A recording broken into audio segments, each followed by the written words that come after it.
तो चलिए हम लोग स्टार्ट करते हैं। पहला क्वेश्चन इसमें ये कह रहा है कि the transportation system in a mine transfers the ore from the mine through two conveyor belts as shown in the below. The transportation system works under the following scheme: ore bin and the two conveyor system, ore bin and either of the two conveyor system. अगर ये दो case है उसमें कह रहा है कि the ore bin and the two conveyor system have identical reliability of 0.9 या 0.9 है ये, ठीक है। तो determine the reliability of the system.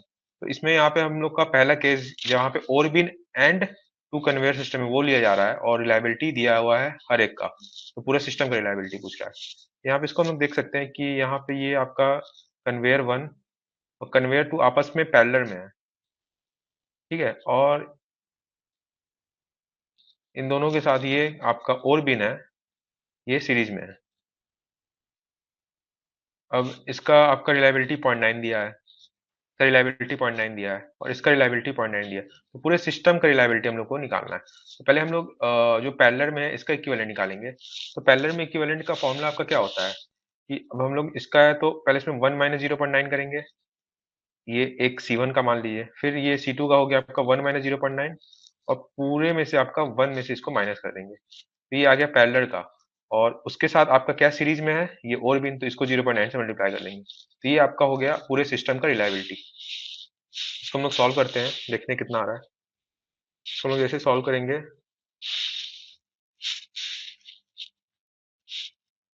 Into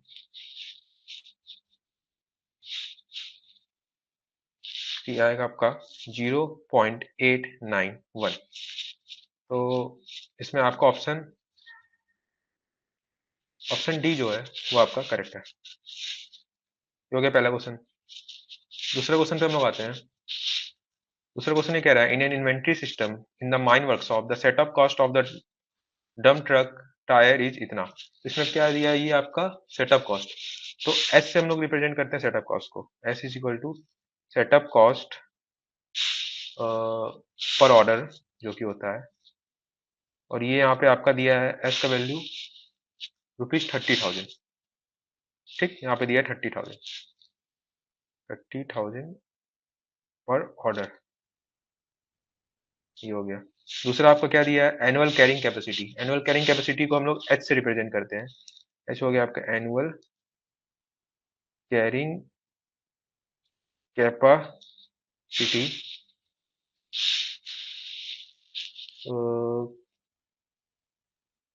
का कॉस्ट, यहाँ पे कैरिंग कॉस्ट, सॉरी कैपेसिटी नहीं कॉस्ट, ठीक है।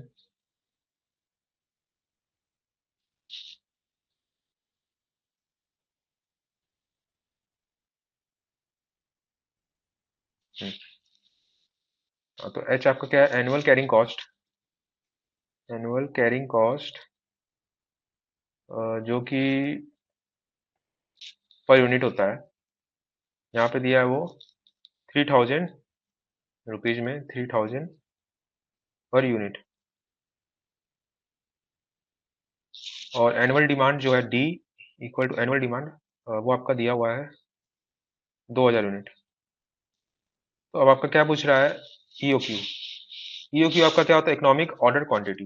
ई O Q is equal to formula होता है square root of 2D S upon H. EOQ आपका हो गया क्या economic order quantity, economic order quantity.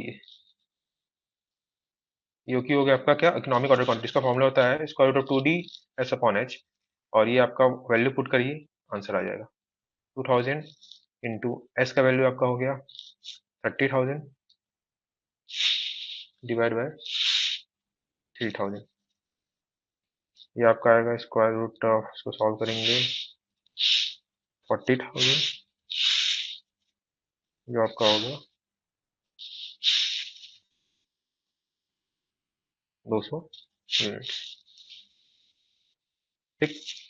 इसका आपका ऑप्शन हो गया बी, ठीक है। हम लोग चलते हैं नेक्स्ट क्वेश्चन पे। नेक्स्ट क्वेश्चन ये कह रहा है कि अ mine workshop is deployed 3 repairs person who needed to complete their 3 jobs with a different efficiency. Each job can be assigned to only one workman repair। ये थोड़ा लैंग्वेज प्रॉब्लम है, इसमें बेसिकली क्या, estimate the processing time minutes of the each repair person complete the task given you. ये आपका assignment problem है basically. इसको हम लोग इसमें सॉल्व कर लेते हैं। ठीक, तो यहाँ पे इसको हम लोग बना लेते हैं। असाइनमेंट प्रॉब्लम है,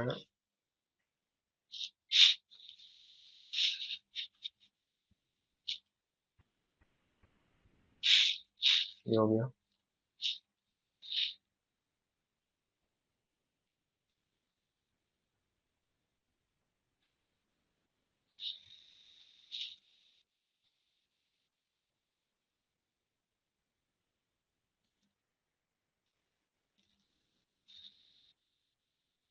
ठीक है। हम्म, तो इसको हम लोग सॉल्व करते हैं असाइनमेंट प्रॉब्लम। और यहाँ पे आपको क्या क्या दिया हुआ है, W1, W2, W3, ये हो गया आपका J1, J2, J3, ये 61 है, 92, 52, ये हो गया आपका 42, 49, 69, 47, 59 और ये 80। ये क्वेश्चन है ना आपका। तो इसमें बोल रहा है कि total processing time F in minute based on optimal assignment. हम लोग ऑप्टिमल असाइनमेंट का प्रॉब्लम होता है। अब इसमें हम लोग क्या पहले हंगेरियन लगाएंगे। हंगेरियन में सबसे पहले हम लोग क्या करेंगे, रो ट्रांसफॉर्मेशन मैट्रिक्स निकालेंगे, रो रिडक्शन मैट्रिक्स। तो रो रिडक्शन मैट्रिक्स निकालेंगे। रो रिडक्शन मैट्रिक्स में ये रो है, इसका दो मिनिमम वैल्यू है, उसको सबसे माइनस कर देंगे। तो यहाँ 52 मिनिमम है, तो वो आ जाएगा। इसका अब हम लोग सीधे अब तीन ही बनाने की जरूरत है, तीन बनाइए। और ये इसका हम लोग मिनिमम वैल्यू से, इसको 52 है तो 52 सबसे माइनस करेंगे। यहाँ पे आपका 9, ये आपका होगा 40, ये हो गया 0। यहाँ पे मिनिमम वैल्यू क्या है 42, उससे माइनस करेंगे यहाँ 0, यहाँ 7, यहाँ 17। यहाँ पे आपका मिनिमम वैल्यू क्या है 47, उससे माइनस करेंगे, ये होगा आपका 0, 12, 33। अब इसके बाद हम लोग क्या निकालेंगे, column reduction matrix. Column reduction में, column reduction matrix, column reduction matrix में हम लोग का जो कॉलम का जो मिनिमम वैल्यू है उससे सबको माइनस करेंगे। तो जो कॉलम का मिनिमम वैल्यू है यहाँ पे तो 0 है, तो यहाँ पे कोई फर्क नहीं पड़ेगा। इसमें इस केस में आपका है, इस केस में आपका क्या है 7, तो 7 से सबको माइनस करेंगे। तो यहाँ का 0, आपका 5, यहाँ आपका 33। और इस केस में भी, इस कॉलम में भी 0 है, तो 0 सबको माइनस करेंगे, कोई फर्क नहीं पड़ेगा। ये हो गया आपका फाइनल रिडक्शन मैट्रिक्स। अब इसमें हम लोग minimum number of line draw करते हैं जो पूरा 0 कवर कर ले।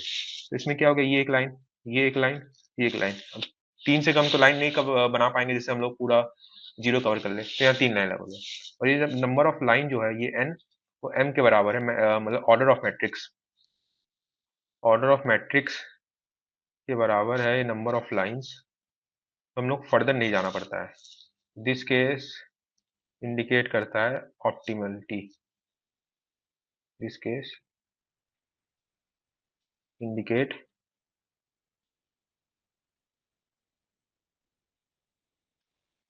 इंडिकेट ऑप्टिमलिटी, ऑप्टिमल है ये। और फिर इसमें हम लोग 0 हम लोग देते हैं, तो पहले इसमें हम लोग 0 देंगे, तो यहाँ पे 0 है। अब यहाँ पे 2 0 है, तो अभी हम लोग नहीं देंगे।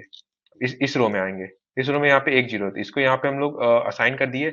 और एक कॉलम में एक ही 0 असाइन हो सकता है, तो इसको हम लोग यहाँ से काट देंगे। तो फिर ये नेक्स्ट ये 3 हो जाएगा, तो ये 3 आपका हो गया। तो यहाँ पे J1 को W3 असाइन हुआ, J2 को W2 और J3 को W1। इसका आपका क्या है 52, 49, ये आपका 47। ठीक है, अब इन तीनों को हम लोग ऐड कर देंगे, 52, 49, 37, इसको ऐड करिए, 59, 52, 49 प्लस 37, ये आपका आ गया 138। देखते हैं हम लोग।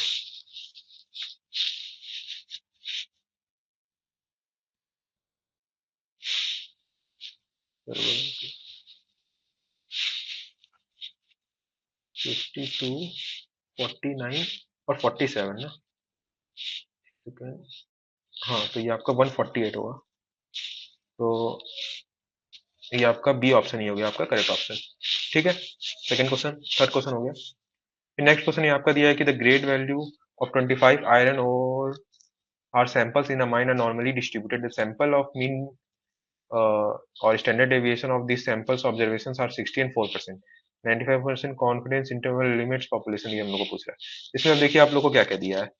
एक इसमें आपका दिया है सैंपल मीन दिया है।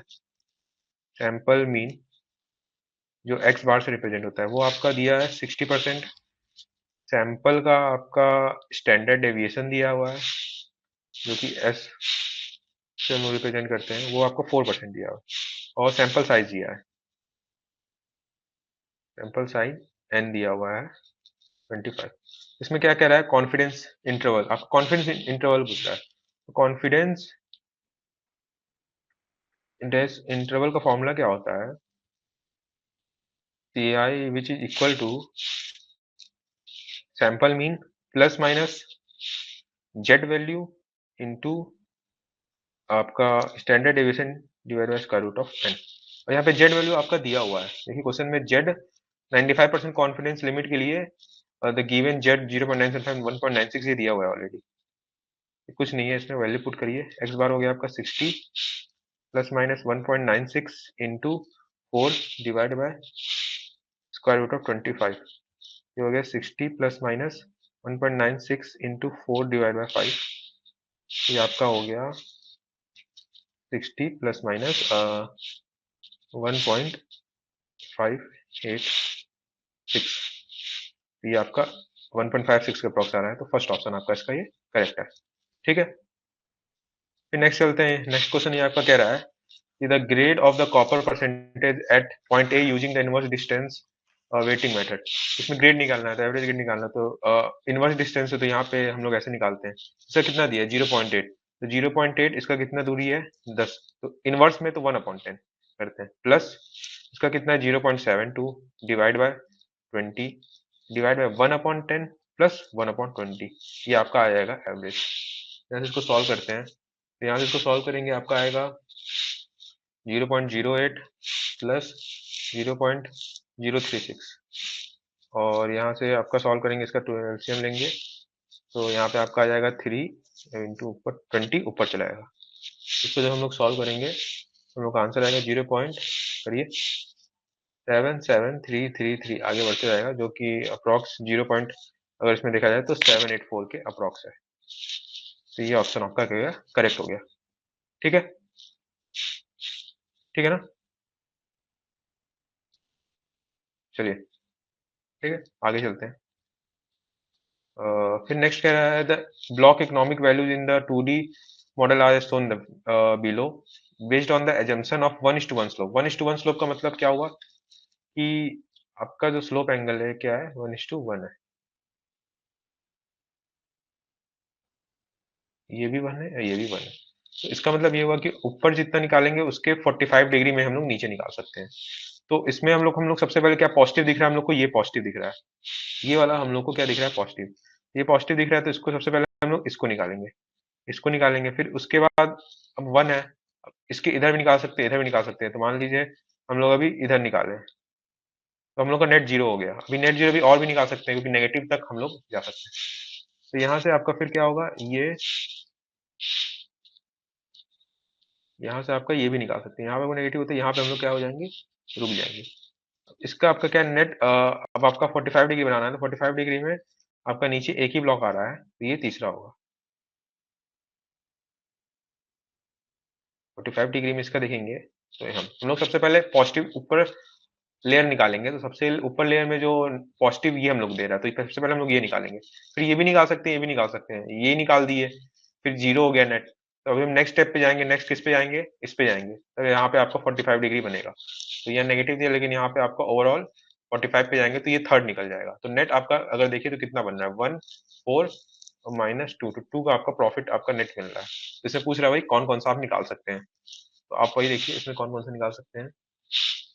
इसमें आप R1 का C1 नहीं, ये गलत हो गया, R1 का C2, R1 का C3 और R1 का C4 और R2 का C3, ये ऑप्शन आपका बी ऑप्शन करेक्ट है। ठीक है, चलिए आगे चलते हैं। नेक्स्ट क्या है, the following terms is not used to describe the geological fault. Geological fault को डिस्क्राइब करने के लिए ग्रेडियंट ग्रेडियंट का यूज हम लोग नहीं करते हैं। बेसिकली ग्रेडियंट की जगह हम लोग हेड का यूज करते हैं, जो कि होता है 90 माइनस ग्रेडियंट। हेड का यूज करते हैं। जैसे मान लीजिए यहाँ पे आपका जियोलॉजिकल फॉल्ट है, ये आपका हो गया ठीक है, तो ये आपका हो गया, यहाँ पे ग्रेडियंट होता था, ग्रेडियंट नहीं, लेकिन यहाँ पे हम लोग लैम्डा से हेड करते हैं रिप्रेजेंट, और इसका दो कंपोनेंट निकालते हैं। इस कंपोनेंट एक ये कंपोनेंट होता है आपका हीव, और ये होता है आपका थ्रो। तो थ्रो आपका यूज होगा, हेड यूज होगा, ग्रेडियंट यूज नहीं होगा। तो ए ऑप्शन आपका यहाँ पे करेक्ट है। ठीक है, चलिए अब नेक्स्ट क्वेश्चन है कि a box cut in a surface mine is defined as. Box cut surface mine में कैसे डिफाइन करते हैं? Initial cut made to open a mine, final cut to close the mine, any cut which must look like an open box, या फिर the cut to extend the haul road. तो हम लोग box cut, जो initial cut होता है open the mine, उसको कहते हैं हम लोग बॉक्स कट। पहला कट जो हम लोग लगाते हैं surface mine, open cast mine को खोलने के लिए, उसको हम लोग कहते हैं बॉक्स कट। फाइनल कट कोड नहीं, ये तो डिक्लेमेशन हो गया। Any cut which must look like an open box, नहीं, कोई भी कट नहीं कहते हैं। ये पार्टिकुलर इसका शेप होता है ऐसे, बॉक्स रहता है, और इसका जो रहता है वो 90 डिग्री नहीं रहता है। और cut to extend the haul ये भी नहीं है। तो इसका ऑप्शन हो गया initial cut to made the open a mine. ये ऑप्शन हो गया आपका। फिर नेक्स्ट आते हैं आपका ये क्वेश्चन। अब ये क्वेश्चन देखिए आपका, ये क्वेश्चन कह रहा है कि 30 मीटर क्यूब पर second of the air flow through a long wall panel, जहाँ पे 100 टन पर डे का प्रोडक्शन हो रहा है, और इनटेक और रिटर्न पैनल में फायर डैम्प इंक्रीज हो जाए 0 से 0.2%। Find the rate of fire damp emission. तो अब हम लोग इसमें क्या मानते हैं, 30 मीटर क्यूब सेकंड का कर रहा है, तो इनिशियल और फाइनल। इनिशियल यहाँ पे 30 मीटर क्यूब पर सेकंड बह रहा है, इंटू 0%, क्योंकि जीरो तो फायर डैम्प, अब प्लस कुछ रेट से फायर डैम्प निकलेगा, वही रेट ऑफ फायर डैम्प, जिसको हम लोग मान लेते हैं एक्स। वो किसके बराबर होगा? 30 इंटू 0.2 डिवाइड बाय 100। तो यहाँ पे आपका एक्स क्या आ गया? 30 इंटू, आपका एक्स कितना आ गया, निकालिए इसका वैल्यू।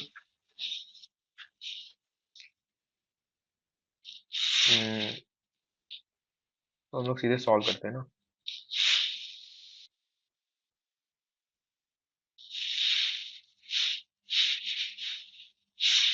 30 की 20, एक सेकेंड रुकिए, प्रॉब्लम है।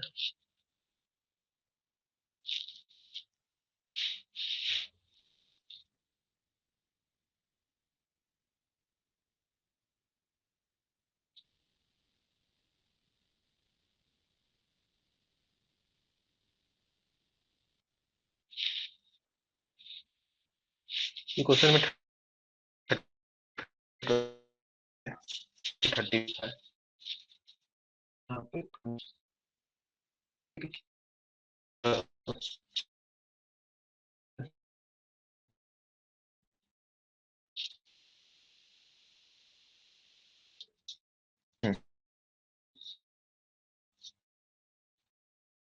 और वो क्या 20 पर सेकंड में है, लेकिन into G divide by 100 plus rate of 28.5,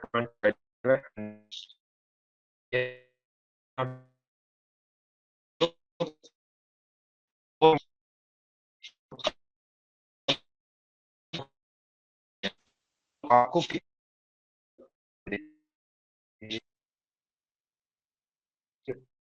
तो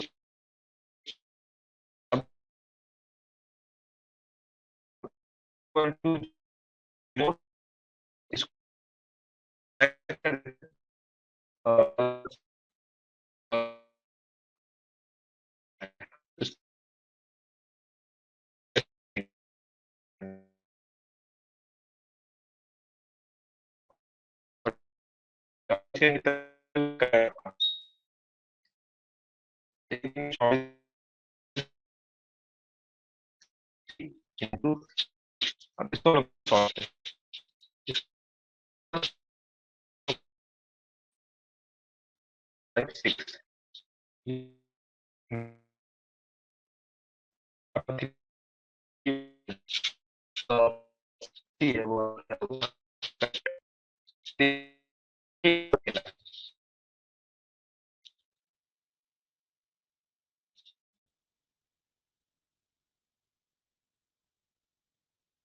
0.2%.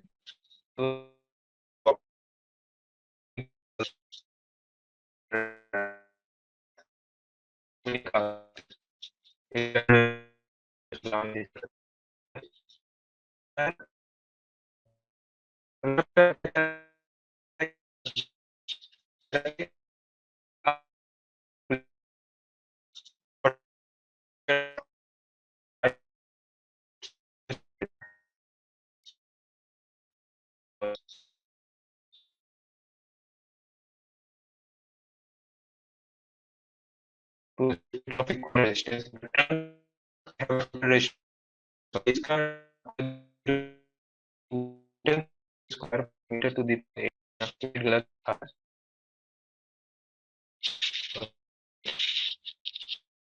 तो ऑपरेशन बूस्टर यहाँ पे हम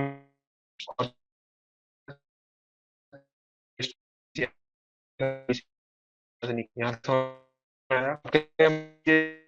किसी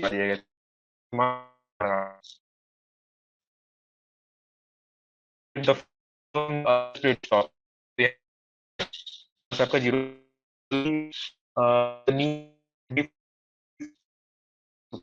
फ्लो कुछ ठीक है।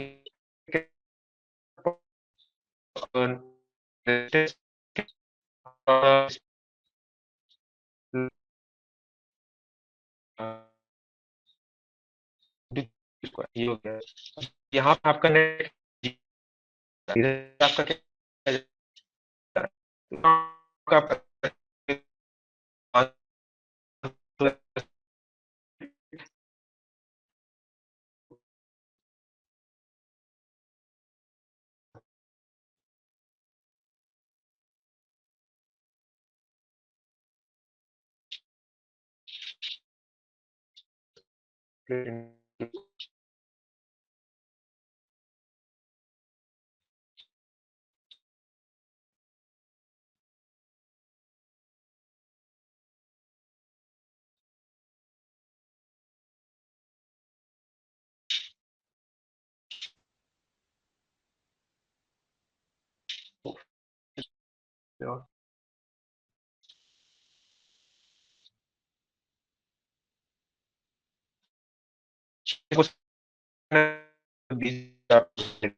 के बाद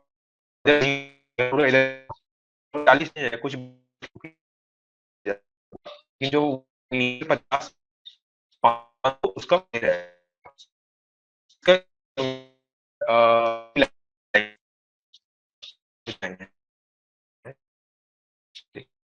इसका हम लोग बात सॉरी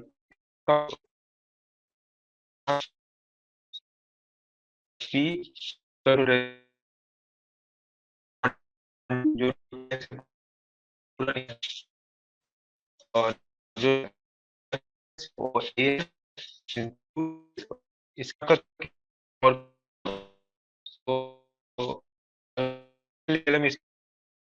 तो आपका पूरा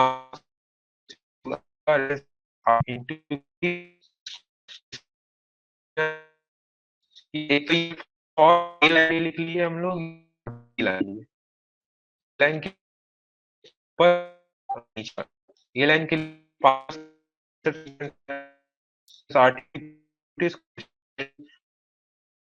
और ये क्यू है क्योंकि इनमें से आप क्यू भी जो है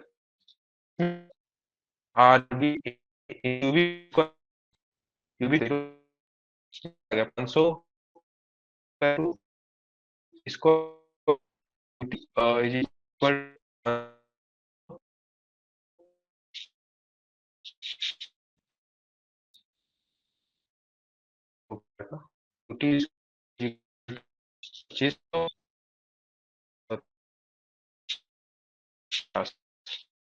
मीटर क्यूब तो नेक्स्ट क्वेश्चन की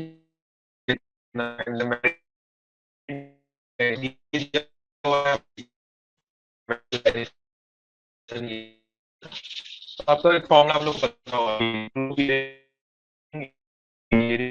प्लस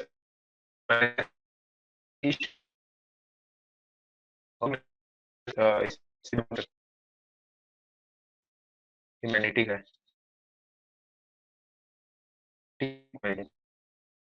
मान लीजिए कोई लाइन निकालना है, मान लीजिए तो वह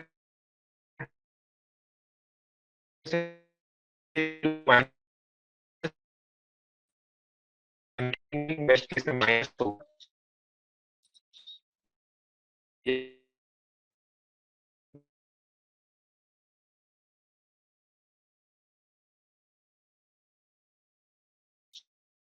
फोर्टी डिग्री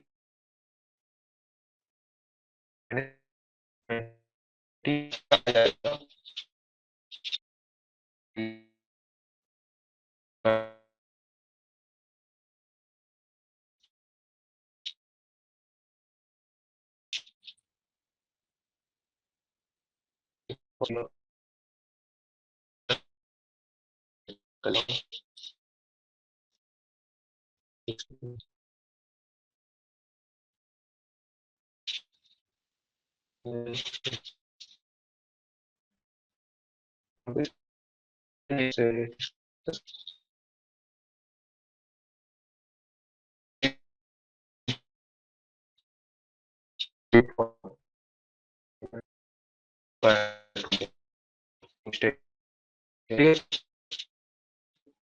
अब क्या करेगा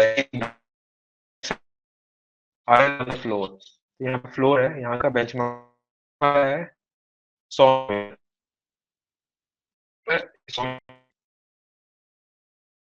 साइड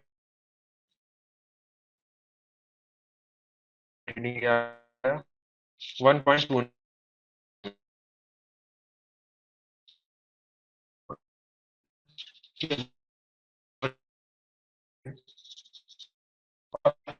रूफ स्टेशन है ना, यहाँ से हम लोग स्टेशन यहाँ से आ गया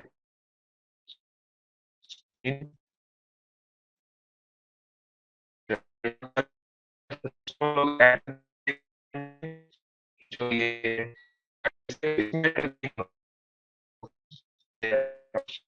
यहाँ से आप लोग ऐड करिए, तो ये मेरे को ऐड करेंगे तो आपका आ जाएगा 103.11, तो ये ऑप्शन ए जो आपका है यहाँ पे ये करेक्ट हो जाएगा। ठीक है, ठीक है, चलिए आगे। नेक्स्ट कह रहा है कि which one of the following is the correct with respect to waste water characteristics. अब इसमें दो चीजें यहाँ पे बीओडी सी, बीओडी क्या होता है, देखिए बायो केमिकल ऑक्सीजन डिमांड, और सीओडी होता है आपका chemical oxygen demand, chemical oxygen demand. ये बीओडी आपका वो होता है बायोकेमिकल ऑक्सीजन डिमांड, इसमें होता है कि आपका कितना ऑक्सीजन चाहिए माइक्रो ऑर्गेनिज्म को to oxidise the biodegradable particle, और यहाँ पे कितना आपका ऑक्सीजन सीओडी में आपका होता है कितना ऑक्सीजन चाहिए माइक्रो ऑर्गेनिज्म का to chemically oxidise the biodegradable plus non biodegradable organism, तो यहाँ पे बायोडिग्रेडेबल, बस बायोडिग्रेडेबल जो वेस्ट है या फिर मैटर है उनको बस करेगा, वेस्ट ओनली।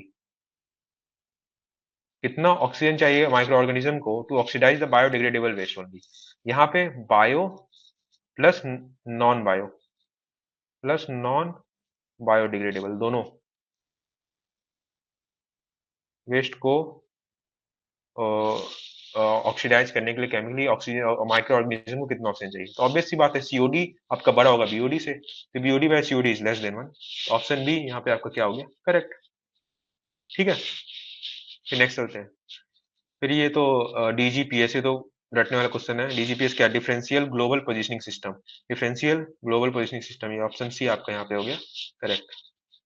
ठीक है, डीजीपीएस। फिर नेक्स्ट क्वेश्चन है आपका दिया है कि in open cast mine bench height आपका दिया है, ओपन कास्ट माइन यहाँ बना देते हैं। ये आपका बेंच हाइट दिया हुआ है आपका 8 metre. Depth of the blast hole आपका दिया हुआ है 8.6 मीटर, ये 8.6 है, ठीक है, 8.6 मीटर। कितना है आपका 8.6 मीटर। तो यहाँ पे आपका साफ साफ दिख रहा है सबग्रेड डीलिंग 0.6 मीटर का है, ठीक है, यहाँ तक समझ में आ गया। अब बर्डन दिया हुआ है, स्पेसिंग बराबर दिया है 5 मीटर के। डेंसिटी ऑफ द रॉक दिया हुआ है, density of the rock 2 tonne per metre cube, और एक्सप्लोजिव यूज दिया हुआ है 125 किलो, ठीक है। अब पाउडर फैक्टर पूछा है, तो पाउडर फैक्टर इन टन पर केजी मतलब कितना टन हम लोग पहले वो निकालें, तो इसके हम लोग क्या निकालेंगे, burden into spacing into bench height, burden into spacing into bench height into density of rock divide by explosive used, ठीक है। Burden into spacing into bench height कितना वॉल्यूम निकला, डेंसिटी से मल्टीप्लाई किया टन में आ गया, तो यहाँ कितना हो गया 5 इंटू 5 इंटू, हम लोग बेंच हाइट लेते हैं, ये 8.6 नहीं लेंगे। ये आपका नेट इफेक्ट, वो हम लोग सेपरेट डीलिंग करते हैं टो प्रॉब्लम हटाने के लिए, लेकिन आपका 8 मीटर ही नेट आपका वॉल्यूम आपका निकलेगा, इंटू टू, टू दिया है, डिवाइड बाय 125, ये आपका आ गया 3.2। तो ये आपका ऑप्शन ए आपका हो गया यहाँ पे करेक्ट, ठीक है, ठीक है।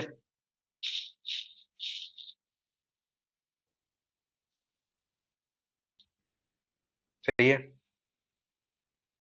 चलिए आगे चलते हैं। नेक्स्ट क्वेश्चन कह रहा था bearing of the line PO and PR are south 46 degree 30 east and north 48 degree, the included angle P O R. अब इसका क्या पूछ रहा है आपसे, इंक्लूडेड एंगल, ठीक है। तो इसका हम लोग पहले वो बना लेते हैं,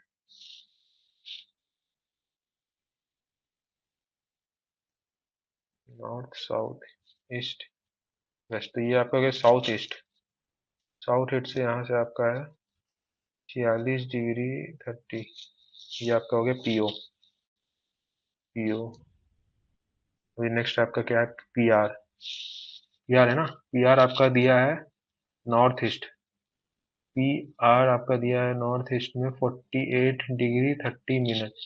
आपसे ये नेट एंगल ही पूछ रहा है ना, ये आपका एंगल पूछ रहा है कितना डिग्री है, हम लोग देख लेते हैं, 180 डिग्री में इसको माइनस कर देते हैं, 48 degree 30 minute plus 46 degree 30 minute, तो ये आपका कितना हो गया 180 माइनस, आपका ऐसा करिए कितना आ रहा है, 595, ये हो गया आपका 85 डिग्री, यहाँ से आपका 85 डिग्री, सी ऑप्शन जो है करेक्ट होगा। बेसिक क्वेश्चन था, ठीक है। फिर ये हो गया आपका ब्लास्ट इंड्यूस वाइब्रेशन मेजर है, ब्लास्ट इंड्यूस वाइब्रेशन हम लोग पीक पार्टिकल वेलोसिटी इसको मेजर हम लोग करते हैं मिलीमीटर पर सेकेंड, तो ये आपका ऑप्शन हो गया करेक्ट, ठीक। फिर नेक्स्ट है कि factor of safety of the slope, factor of safety क्या होता है, स्ट्रेंथ डिवाइड बाय स्ट्रेस, और factor of safety of slope is open cast mine decrease की इंक्रीज करता है with increase in pore water pressure जैसे बढ़ता है, तो आपका जो स्ट्रेंथ है रॉक का वो कम होते जाता है, स्ट्रेंथ डिक्रीजेज, तो आपका फैक्टर ऑफ सेफ्टी डिक्रीज कर जाएगा, ठीक है। तो ये ऑप्शन आपका हो गया करेक्ट, ठीक है। फिर नेक्स्ट आपका VOD, VOD is the term related to, VOD term किससे रिलेटेड है, वीओडी क्या होता है, velocity of detonation, city of detonation, ये आपका एक्सप्लोजिव्स का निकलता है velocity of detonation, air operation नहीं, एयर ब्लास्ट नहीं, एक्सप्लोडर नहीं, एक्सप्लोजिव्स का हम लोग निकालते हैं वेलोसिटी ऑफ डेटोनेशन। फिर आता है next Smith hammer rebound test, Smith hammer rebound test से हम लोग यहाँ पहले रिबाउंड नंबर निकालते हैं, रिबाउंड नंबर, और उसका हम लोग यूज करके एक इक्वेशन होता है बड़ा सा, उसमें पुट करके और हम लोग आपका निकालते हैं यूसीएस, फाइनली निकालते हैं uniaxial compressive strength. Smith rebound test carried out in the rock for determining, finally हम लोग डिटरमाइन करते हैं उससे यूसीएस, ठीक है। फिर नेक्स्ट क्वेश्चन है which is not true in case of the sock tube, sock tube means हमें क्या नहीं सही है, क्या सही नहीं है, तो नीड डेटोनेटर फॉर इनिशिएशन, तो सॉक ट्यूब हम लोग को पता है ये आपका सॉक ट्यूब है non electric detonator, non electric detonator, तो इसको इनिशिएट करने के लिए हम लोग को दूसरा चाहिए, क्योंकि एक्सप्लोडर से सबसे पहले एनर्जी निकलता है, इलेक्ट्रिक फॉर्म में निकलता है, तो वहां पे हम लोग इलेक्ट्रिक डेटोनेटर लगेगा। इलेक्ट्रिक डेटोनेटर इसको डेटोनेट करेगा, तो इसको हम लोग डेटोनेट करने के लिए डेटोनेटर चाहिए। डायरेक्ट इलेक्ट्रिसिटी से हम लोग नहीं कर सकते, डेटोनेटर से ही डेटोनेट होगा ये। Can be use under washing condition, सही है, ये भी सही है, ये भी सही है। Not affected by static electricity और करंट, कि स्टैटिक इलेक्ट्रिसिटी और करंट से ये इफेक्ट नहीं होता है। एक सेकेंड, हाँ ये भी पॉइंट सही है कि नहीं इफेक्ट करता है। और कैन, क्योंकि ये आपका नॉन इलेक्ट्रिक डेटोनेटर है, तो इसलिए आपका इलेक्ट्रिसिटी और करंट से इसका कोई लेना देना नहीं है। और can not be use under water condition, नहीं ये गलत है, इसको यूज हम लोग कर सकते हैं। तो फाइनली इसमें क्या पूछा है, नॉट ट्रू। नॉट ट्रू आपका ये नहीं ट्रू है, तो ये ऑप्शन आपका डी ऑप्शन करेक्ट हो गया। ठीक है, डी ऑप्शन आपका यहाँ पे करेक्ट हो गया। तो नेक्स्ट कहते हैं बॉडी वेव्स। अब आपका body waves in ground vibration is due to, body waves में दोनों होता है यहाँ, पी वेव और एस वेव। पी आपका प्राइमरी वेव, पी वेव तो प्राइमरी वेव कहते हैं, प्रेशर वेव कहते हैं, जो कि लॉन्गिट्यूडनल होता है। Direction of movement of particle parallel in the direction of wave होता है। और दूसरा होता है एस वेव, इसको सियर वेव भी कहते हैं, सेकेंडरी वेव भी कहते हैं, ये ट्रांसवर्स होता है।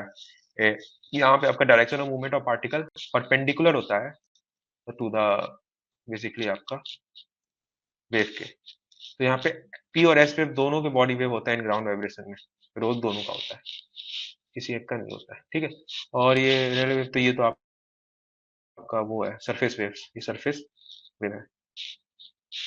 ठीक है, चलिए आगे चलते हैं। फिर स्ट्रेस कौन सा क्वांटिटी है, स्केलर। स्केलर में बस इसके तुमको पता टेंसर होता है, स्केलर में बस मैग्नीट्यूड होता है, वेक्टर में मैग्नीट्यूड प्लस डायरेक्शन दोनों होता है। Tensor quantity, tensor quantity magnitude होता है, डायरेक्शन होता है, कंपोनेंट्स होते हैं, हर डायरेक्शन में मतलब कंपोनेंट्स होते हैं, उस हिसाब से वेरी करता है, टेंसर क्वांटिटी है। तो ये आपका ऑप्शन सी का सही हो गया। ठीक है, फिर आपका नेक्स्ट आता है कि in a subsidence profile the point at which the curvature changes from positive to negative. तो सब्सिडेंस प्रोफाइल में the point from curvature change from positive negative, positive to negative या नेगेटिव टू पॉजिटिव कोई भी change तो हम लोग कहते हैं point of inflection. Point of inflection पे आपका कर्वेचर का अपना वो बढ़ता है, कॉन्वेक्स टू कॉन्केव जाता है या फिर कॉन्केव टू कॉन्वेक्स जाता है।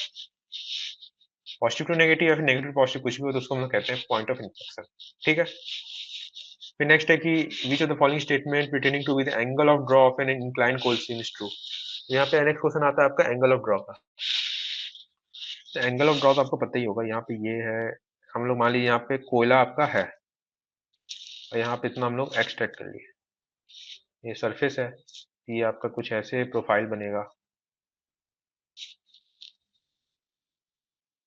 यहाँ तक आपका ये सरफेस सब्सिडेंस होने का चांस है, मतलब होगा, ये आपका होगा सरफेस सब्सिडेंस। ठीक है, अब ये आपका हो गया एंगल ऑफ ड्रॉ, डेल्टा से रिप्रेजेंट करते हैं। ये एंगल ऑफ ड्रॉ डेल्टा ये बोल रहा है कि किस केस में मैक्सिमम होगा। तो हम लोग को पता है कि ये किसके इंक्लाइन कोलसिम में, इंक्लाइन कोलसिम में अब ये कह रहा है, मतलब अगर ये मतलब ये इंक्लाइन जीरो होता है तो ये दोनों साइड डेल्टा बराबर होता। अब लेकिन ये क्या केस है ऐसे इंक्लाइन कोलसिन में, तो किस केस में आपका ज्यादा होगा।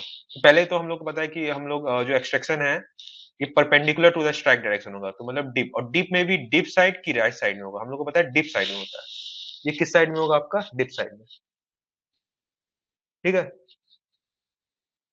अब इसका दो कारण है डिप साइड में एंगल ऑफ ड्रॉ मैक्सिमम होने का। एक तो आपका ये है कि ग्रेविटी स्ट्रेस डिस्ट्रीब्यूशन, जो ग्रेविटी आपका स्ट्रेस डिस्ट्रीब्यूशन करती है वो आपका ग्रेविटी स्ट्रेस डिस्ट्रीब्यूशन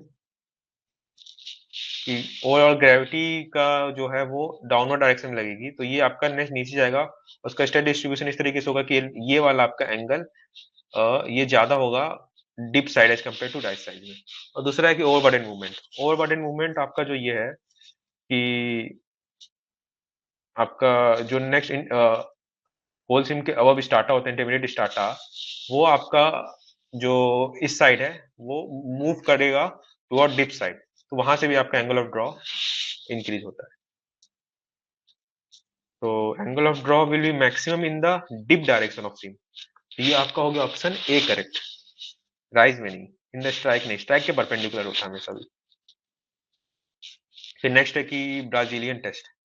अब हम लोग टेंसाइल स्ट्रेस निकालने के लिए दो टेस्ट करते हैं, एक डायरेक्ट और एक होता है इनडायरेक्ट। इनडायरेक्ट को ही हम लोग कहते हैं ब्राजीलियन टेस्ट।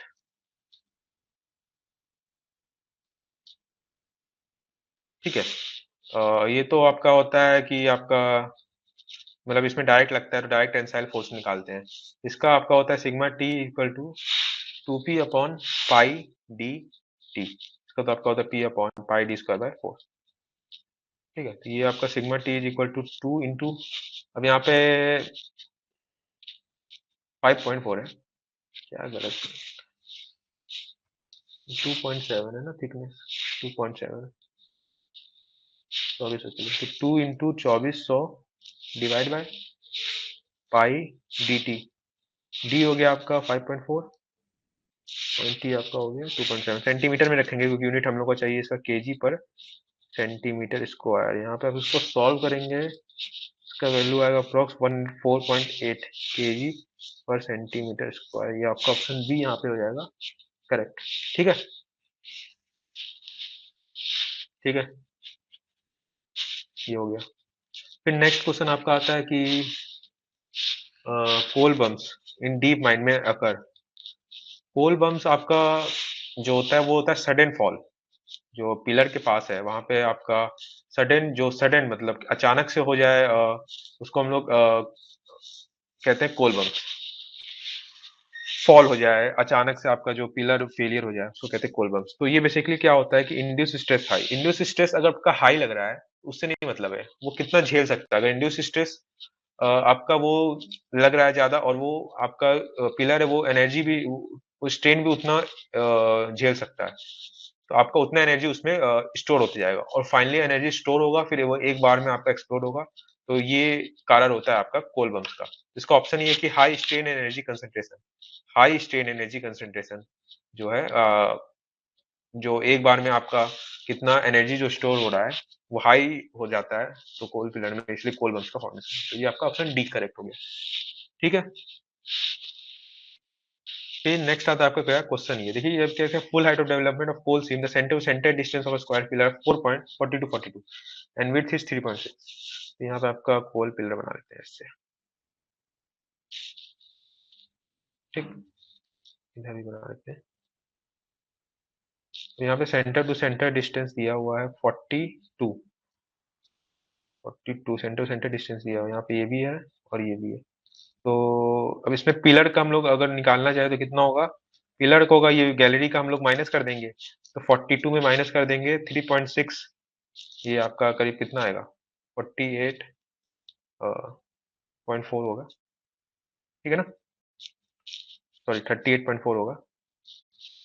इसका आपका हो गया विड्थ ऑफ गैलरी का डायमेंशन, ये मतलब सॉरी पिलर का डायमेंशन, पिलर डायमेंशन। ठीक है, ये हो गया। अब नेक्स्ट आपका क्या क्या है यहाँ, एक्सट्रैक्शन रेशियो कितना होगा। एक्सट्रैक्शन रेशियो आर निकालने के लिए हम लोग यहाँ पे ये मान लेते हैं ट्रिब्यूटरी मेथड। ये आपका कितना टोटल 42, 42 का होल स्क्वायर, 42 इंटू 42। अब इसमें माइनस करेंगे ये हम लोग, इसमें हम लोग क्या माइनस करेंगे 38.4 डिवाइड बाय 42 स्क्वायर। ये हो गया आपका एक्सट्रैक्शन। इसको हम लोग सॉल्व करेंगे 16.4 परसेंटेज क्या है, समझ में आ रहा है ना कैसे। ये आपका सेंटर टू सेंटर डिस्टेंस है 42, ये पूरा हो गया। इसमें से ये डिस्टेंस गैलरी का माइनस कर देंगे तो ये आएगा, और ये प्लस ये एक पूरे इसके बराबर है, ये पूरा इसके बराबर है, तो 42 माइनस 38.4 ये आपका इसका आ गया, ये हो गया 38.4 और ये आपका है 42। और ट्रिब्यूटरी मेथड से हम लोग को निकालना है कि एक्सट्रैक्शन रेशियो कितना है, मतलब इतना कोयला था उसमें से हम लोग जो ये रीजन है ये हम लोग निकाला गया है, तो इतना कोयला 42 माइनस में ये माइनस करेंगे तो ये जो कोयला निकला है वो आ जाएगा, डिवाइड बाय टोटल कितना कोयला था, ये आ गया आपका 16.4% एक्सट्रैक्शन रेशियो। ठीक है, समझ में आया होगा, इजी था। नेक्स्ट क्वेश्चन है कि आपका surface coal mine is work by 10 metre cube shovel, 10 metre cube shovel and 84 tonne dumper combination if the shovel bucket fill factor is 0.8, fill factor point, material swell factor is 0.75, the average in situ specific gravity is 3.5। ठीक है, ton per metre cube होना चाहिए, square लिखा है। Number of dumper required. तो अब हम लोग पहले ये निकालते हैं कि एक सॉवेल से कितना आपका टोटल टन में वो मटेरियल निकल रहा है। तो 10 है आपका बकेट कैपेसिटी। अब इसको सबसे पहले बकेट फिल फैक्टर से मल्टीप्लाई करेंगे 0.8, तो हम लोग का 10 मीटर क्यूब है तो 8 ही मीटर क्यूब उठा पाएगा। इसमें हम लोग मल्टीप्लाई करेंगे 0.75 12 फैक्टर से। और क्योंकि जो मटेरियल आपका है वो स्वेल कर जा रहा है, वो आपका स्वेल कर जा रहा है, तो पहले जितना मटेरियल था, जितना उसका डेंसिटी था, उससे डेंसिटी कम हो गया है, तो वो फैक्टर लेना पड़ेगा, स्वेल फैक्टर। अब इसको इससे मल्टीप्लाई कर देंगे 3.5 से। 3.5 से तो यहाँ पे आपका टन में आ जाएगा, कितना टन आपका पर सॉवेल निकल रहा है। तो ये आपको अप्रोक्स आएगा 21 टन पर सॉवेल हम लोग कर रहे हैं। और 84 वो है, तो 84 डिवाइड बाय 21, तो 4 डंपर हम लोग को लगेगा। Sorry, number of shovel bucket load required fillers, तो 4 सॉवेल बकेट हम लोग को रिक्वायर्ड होगा, 4 बार भरना पड़ेगा। 4 4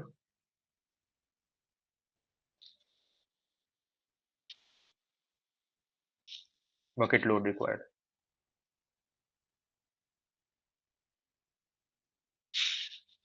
ठीक है, ऑप्शन बी करेक्ट हो गया। फिर नेक्स्ट आते हैं, देखिए critical question. PPV at the foundation level of structure in mining area depend upon the ownership of the building type of structure and domination excitation frequency। ये आपको पता होगा, हम लोग को पता होगा, वो एक हम लोग को ऐसे ग्राफ मिलता है कि ऐसे रहता है, यहाँ पे 3 दिया रहता है, तो यहाँ पे आपका डोमिनेशन फ्रीक्वेंसी रहता है, फ्रीक्वेंसी जो कि आपका होता है लेस देन 2, 2 से 8 और ग्रेटर देन 8 हर्ट्ज। और यहाँ पे आपका दिया रहता है ओनरशिप, आप बिल्डिंग ओन कर रहे हैं तो उसमें डिस्टेंस के हिसाब से वेरी रहता है, बिल्डिंग ओन नहीं कर रहे हैं उसमें डिस्टेंस के हिसाब से वेरी करता है।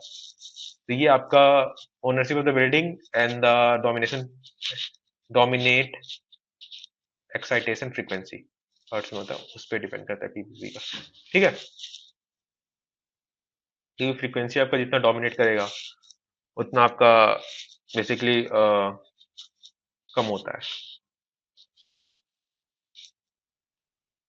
नेक्स्ट आपका time period between placing order and its receipt is known as, time period between placing order and receipt is known as lead time. मतलब हम लोग ऑर्डर प्लेस कर रहे हैं, जब उसको रिसीव कर रहे हैं, वो तो लीड टाइम। जैसे उसका ग्राफ बनता है ना कि कब ऑर्डर आपका खत्म होने वाला है, ऐसे मान लीजिए ये आपको दिखा रहा है कब ऑर्डर आपका खत्म होने वाला है, यहाँ पे आपका ऑर्डर खत्म होने वाला है, तो उसके और ये हम लोग को लीड टाइम हम लोग को पता रहता है कि कितना समय लगेगा आने में, तो इस पॉइंट पे हम लोग आपका ऑर्डर प्लेस कर देते हैं कि लीड टाइम हम लोग को पता है कि जैसे हम लोग ऑर्डर खत्म हो उसमें हम लोग का स्टॉक बढ़ जाए, फिर से भर जाए, तो इसको हम लोग क्या कहते हैं, लीड टाइम। कैरिंग टाइम तो वो होता है कि एक स्टॉक कोई भी रखे हैं उसको कितने दिन तक कैरी करना पड़ रहा है बेचने से पहले, तो कैरिंग टाइम हो गया। शॉर्टेज टाइम कितने समय के लिए, shortage time. Wasting time term नहीं है, वेटिंग टाइम है, वेस्टिंग लिख दिया है, रीडिंग टाइम भी नहीं होगा, यहाँ पे आपका लीड टाइम होगा। ठीक है, फिर नेक्स्ट है आपका क्या, utilisation factor for a mine system in face load system point represents, ये क्या रिप्रेजेंट्स कर रहा है, ये आपका पूछ रहा है। ठीक है, यूटिलाइजेशन फैक्टर, ये आपका क्यूइंग थ्योरी का क्वेश्चन है, क्यूइंग थ्योरी का क्वेश्चन है। यहाँ पे दो चीज होता है, एक लैम्डा होता है, एक न्यू होता है। लैम्डा होता है आपका अराइवल रेट और न्यू होता है आपका सर्विस रेट, किस रेट से सर्विस प्रोवाइड हो रहा है। लैम्डा अपॉन न्यू यही आपका होता है utilisation factor. Lambda upon nu to the power of n, 1 minus lambda upon nu है, ये आपका प्रोबेबिलिटी होता है कि कितने probability that n person is waiting in the line, ये हो गया। ठीक है, अभी एन का वैल्यू जीरो पुट कर देंगे, प्रोबेबिलिटी जीरो का, तो 1 माइनस लैम्डा अपॉन न्यू, ये जीरो हो जाएगा तो 1, और ये 1 माइनस 1 पी जीरो यही होता है आपका यूटिलाइजेशन, जो कि होता है आपका लैम्डा अपॉन न्यू। समझे, तो यूटिलाइजेशन बेसिकली ये हो गया। अब इसमें क्या है, utilisation factor for the mine in the face loading point represents, क्या रिप्रेजेंट्स कर रहा है कि the probability that the no one is in the system, गलत। प्रोबेबिलिटी दैट द सेमिक फैसिलिटी फ्लैसी क्या कह रहे हैं, फैसिलिटी इज बीइंग यूज्ड, जो फैसिलिटी यूज की जा रही है, ये सही है। Average number of customer in the queue, average number of customer in the Q, steady state average waiting time. तो इसमें दो चीज होता है, और भी हम लोग निकालते हैं, length of system, length of queue, waiting time of system और waiting time of queue. Length of system आपका होता है lambda upon mu minus lambda. Length of आपका जो क्यू बचा वो क्या हो जाएगा, length of system minus lambda upon mu. इसको सॉल्व करते हैं, आपका आता है lambda square divide by mu upon mu minus lambda. अब वेटिंग टाइम हम लोग निकालेंगे। वेटिंग टाइम निकालने के लिए ऑफ द सिस्टम के लिए L S divide by lambda, फिर क्यू निकालने के लिए आपका L Q divide by lambda. Waiting time आपका क्यू निकालने के लिए average number of customers, average waiting time ये निकालने के यहाँ पे क्या बचा, average number of customer in the Q, length of Q इसका तो ये हो गया। लेंथ ऑफ क्यू है यहाँ पे, लेंथ ऑफ यूटिलाइजेशन फैक्टर से ज्यादा भी है, तो ये मतलब ऑप्शन करेक्ट नहीं है। फिर नेक्स्ट है कि steady state average waiting time of dumper, उसका तो फॉर्मूला ये हो गया, तो पुट करेंगे तो आएगा lambda upon new into new minus lambda. तो ये भी इसका लैम्डा अपॉन न्यू नहीं है, बस ये और भी है, तो ये भी ऑप्शन आपका गलत हो गया। Probability that no one is in the system zero, तो प्रोबेबिलिटी जीरो हो गया, one minus lambda upon nu. और ये आपका होता है लैम्डा अपॉन न्यू, तो ये आपका ऑप्शन क्या हो गया, correct. Probability that the facility is being used हो रहा है लैम्डा अपॉन न्यू। ये तीनों ऑप्शन आपका गलत हो गया, तो ये ऑप्शन आपका सही हो गया। ठीक है, यूटिलाइजेशन फैक्टर आपका लैम्डा अपॉन न्यू होता है, ये हो गया। फिर नेक्स्ट क्वेश्चन है कि the critical path in a network, किसी भी नेटवर्क में क्रिटिकल पाथ क्या होता है। क्रिटिकल पाथ होता है has all the activities with positive slack, has most number of activities, नहीं पॉजिटिव स्लैक नहीं, zero, all the activities with zero, zero होता तो सही होता, लेकिन यहाँ पॉजिटिव है तो ये ऑप्शन गलत। Has the most number of activities गलत, हैज एटलीस्ट थ्री एक्टिविटीज गलत। ये वो एक्टिविटी होता है जो डिलेड और else entire project will be delayed, ये ऑप्शन आपका सही है, क्योंकि क्रिटिकल पाथ होता है कि आपका मैक्सिमम ड्यूरेशन जो आपका प्रोजेक्ट वो देता है। क्रिटिकल पाथ में जितने भी एक्टिविटीज इवेंट है उसको अगर हम डिले करेंगे तो होल प्रोजेक्ट आपका डिले हो जाएगा, तो ये ऑप्शन आपका सही हो गया। तो नेक्स्ट क्वेश्चन आपका आता है कि which are the following is the air pollution control device work on the principle of absorption. तो इसमें चार ऑप्शन है, cyclone collector, plate tower, gravitation settling chamber, electrostatic precipitator. तो इसमें क्या होता है, ये साइक्लोन कलेक्टर। साइक्लोन कलेक्टर आपका based on the principle of centrifugal force होता है, सेंट्रीफ्यूगल फोर्स के प्रिंसिपल बेस्ड करता है। फोर्स की मदद से आपका पॉल्यूटेंट्स को सेपरेट किया जाता है, और ये भी एक एयर पोल्यूशन कंट्रोल डिवाइस है।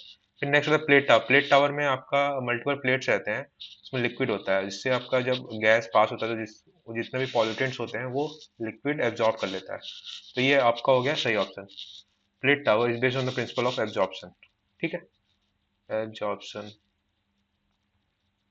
फिर नेक्स्ट आपका हो गया ग्रेविटी सेटलिंग चैम्बर। तो ग्रेविटी सेटलिंग चैम्बर तो based on the principle of gravity से आपका जो है पॉल्यूटेंट्स को सेपरेट किया जाता है। और इलेक्ट्रोस्टैटिक प्रेसिपिटेटर में बेसिकली क्या होता है कि जो आपके पार्टिकल्स हैं पॉल्यूटेंट्स हैं उसको आपको हम लोग इलेक्ट्रिकली चार्ज करते हैं, और मान लीजिए पॉजिटिव इलेक्ट्रिकली चार्ज किए हैं तो नेगेटिव हम लोग प्लेट से उसको एब्जॉर्ब अट्रैक्ट करके सेपरेट कर देंगे। तो इसमें हम लोग क्या करते हैं, पार्टिकल को इलेक्ट्रिकली चार्ज करते हैं, और फिर उसके अपोजिट चार्ज मतलब जो चार्ज किए हैं उसके अपोजिट चार्ज से प्लेट से उसको सेपरेट कर देंगे। ये हो गया इलेक्ट्रोस्टैटिक प्रेसिपिटेटर। इसका सही ऑप्शन क्या है आपका, प्लेट टावर। कौन सा ऑप्शन हो गया आपका ये, दिस ऑप्शन इज करेक्ट। ठीक है, अब इसके बाद आता है आपका, ठीक है ये हो गया। फिर नेक्स्ट क्वेश्चन आपका आता है कि according to CPCB India guideline which are the following air pollutants not considered for the regular air pollution monitoring in mines. तो इसमें आपका क्या क्या ऑप्शन है, देखिए। PM10, PM10 तो आपका क्या होता है, पार्टिकुलेट मैटर। पार्टिकुलेट मैटर होता है जो कि लेस देन 10 माइक्रोन्स होते हैं, माइक्रोन्स बोले तो माइक्रोमीटर, तो होता है पार्टिकुलेट मैटर, और इसको हम लोग प्रॉपर रेगुलेट करते हैं, मॉनिटरिंग करते हैं माइंस में। कार्बन मोनोऑक्साइड इसको भी हम लोग मॉनिटरिंग करते हैं, इसको भी करते हैं। इसका आपका क्या होता है, 50 ppm होता है लिमिट, इससे कम होना चाहिए। नाइट्रोजन ऑक्साइड्स भी हम लोग करते हैं, नाइट्रोजन इसका आपका लिमिट होता है 5 ppm। कार्बन डाइऑक्साइड को हम लोग नहीं करते इतना रेगुलर मॉनिटरिंग।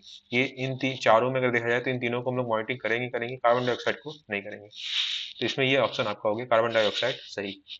ठीक है, तो डी ऑप्शन हो गया। फिर नेक्स्ट क्वेश्चन पे आते हैं। नेक्स्ट क्वेश्चन है कि the highest category of resources under UNFC system will have the code. NFC system, इसमें क्या होता है, एनएफसी सिस्टम EFG होता है, EFG जी, ये हो गया आपका इकोनॉमिक, हो गया फिजिबिलिटी, फिजिबिलिटी, और जी हो गया आपका जियोलॉजी। ठीक है, EFG इकोनॉमिक फिजिबिलिटी जियोलॉजी। इसमें क्या होता है आपका, तीन होता है, इसमें तीन होता है, इसमें चार होता है। इसमें तीन मतलब 1 2 3 रेटिंग होता है, 1 2 3, और इसमें 1 2 3 4 होता है। तो जो हाईएस्ट कैटेगरी होता है वो 1 1 1 होता है। अगर लोएस्ट हम लोग पूछा है तो क्या होगा, इसमें 3 3 4 हो गया आपका लोएस्ट, और 1 1 1 हो गया आपका हाईएस्ट। GH GST। ठीक है, क्वेश्चन हो गया। नेक्स्ट क्वेश्चन आता है कि two coal seams are said to be continuous seam. दो कोलसिम है, उनके बीच का जो सेपरेशन है अगर 9 मीटर से कम है, less than equal to 9 metre है, तो इसको हम लोग क्या कहते हैं, कंटिन्यूअस सिम। तो डायरेक्ट CMR का क्वेश्चन है आपका रटने वाला। ठीक है, फिर नेक्स्ट आता है error due to effect of curvature in levelling. उसमें बेसिकली क्या होता है, देखिए देखिए, ये आपका ग्राउंड हो गया मान लीजिए, यहाँ पे हम लोग वो लगाया गया है, तो यहाँ पे हम लोग का ये शाफ्ट का रीडिंग आ रहा है, लेकिन जो ये लेवल होना चाहिए वो ये होना चाहिए, से कर्वेचर की वजह से यहाँ पे मान लीजिए कुछ आया ये, तो ये नहीं होके आपका, हम लोग यहाँ से मेजर करते हैं तो ये हम लोग को मिलता है, लेकिन एक्चुअल क्या होना चाहिए, ये होना चाहिए। तो ये एक्स्ट्रा हम लोग में इसमें रहता है, तो इसको हम लोग को एक्स्ट्रा सब्ट्रैक्ट करना पड़ता है। तो इसलिए error due to effect of curvature जो होता है वो क्या होता है, सब्ट्रैक्टिव इन नेचर। ठीक है, क्या होता है आपका सब्ट्रैक्टिव। देख रहे हैं, ये आपका यहाँ से ये हम लोग लेवलिंग करते हैं, इसको स्ट्रेट लाइन मान के करते हैं, तो स्ट्रेट लाइन में यहाँ आपका जाएगा, लेकिन जो आपका कर्वेचर है उसके हिसाब से तो लेवलिंग लाइन तो ये होना चाहिए, लेवलिंग लाइन, लेवल लाइन। तो ये आपका डिस्टेंस होना चाहिए, जो एक्स्ट्रा है वो हम लोग माइनस करते थे सब्ट्रैक्टिव इनिशिएशन। एक और आपका एरर होता है, error due to refraction, error due to refraction. ये आपका जो होता है एरर ड्यू टू रिफ्रैक्शन, इसमें बेसिकली क्या होता है आपका, जो ये हम लोग करते हैं राइटिंग करते हैं, तो इसमें आपका स्ट्रेट लाइन ये होता है, तो आपका नीचे रिफ्लेक्ट हो जाता है। तो बेसिकली आपका ये डिस्टेंस मिलना चाहिए, लेकिन मिलता ये है, तो इसमें हम लोग को ये एक्स्ट्रा ऐड करना पड़ता है, तो ये होता है एडिटिव, ऐड करना पड़ता है, तो ये होता है एडिटिव। तो एरर ड्यू टू कर्वेचर आपका सब्ट्रैक्टिव होता है, और एरर ड्यू टू रिफ्लेक्शन आपका एडिटिव होता है इन नेचर। ठीक है, ये हो गया। फिर नेक्स्ट क्वेश्चन आपका आता है, what does not does the presence of methane have upon the explosibility of the coal dust. इसमें क्या है कि इसमें दो तरह का हम लोग का एक्सप्लोजन होता है, एक होता है मीथेन से मीथेन गैस एक्सप्लोजन, और कोल डस्ट एक्सप्लोजन होता है। तो इसमें हम लोग ऑप्शन देखते हैं, इसमें क्या है कि coal dust is ignited less easily. नहीं, कोल डस्ट हम लोग मीथेन गैस से लेस इजली नहीं, इजली नहीं होता है, मोर इजली हो जाता है। कि मीथेन गैस एक्सप्लोजन में देखा जाए और कोल डस्ट एक्सप्लोजन में हम लोग देखा जाए, तो दोनों में मीथेन गैस एक्सप्लोजन से ज़्यादा इजली कोल डस्ट एक्सप्लोजन होता है, और coal dust more easily ignite हो जाता है, और फोर्स ऑफ एक्सप्लोजन भी आपका ग्रेटर होता है। तो ये ऑप्शन आपका गलत सही हो गया। ठीक है, एक और ये ऑप्शन क्या है, methane does not effect the explosibility of coal dust. नहीं, गलत ऑप्शन है, मीथेन इफेक्ट करता है आपका एक्सप्लोजिबिलिटी ऑफ कोल डस्ट को। ये हो गया। फिर नेक्स्ट होता है mining of two haulage. Mining नहीं, ज्वाइनिंग होता है, ज्वाइनिंग। हाँ, तो joining of two haulage ropes का आपका ये है, तो joining of two haulage ropes आपको, दो हॉलेज रोप को ज्वाइनिंग को हम लोग क्या कहते हैं, स्प्लाइसिंग कहते हैं। ये ऑप्शन आपका सही है। अब नेक्स्ट ऑप्शन क्या है, बाइंडिंग। बाइंडिंग भी एक आपका ज्वाइनिंग ही प्रोसेस है, लेकिन इसको माइनिंग के टर्म में हम लोग यूज करते हैं, माइनिंग के टर्म में हम लोग स्प्लाइसिंग ही यूज करते हैं। कैपिंग, कैपिंग आपका पता है, जब आप रोप को काटते हैं तो ऊपर हम लोग कैपिंग करते हैं उसका स्ट्रेंथ बढ़ाने के लिए, तो ये होता है कैपिंग। तो ज्वाइनिंग का हो गया स्प्लाइसिंग प्रोसेस। ठीक है, ये हो गया। फिर नेक्स्ट होता है कि एज पर CMR 2017 the maximum fleet angle, fleet होगा,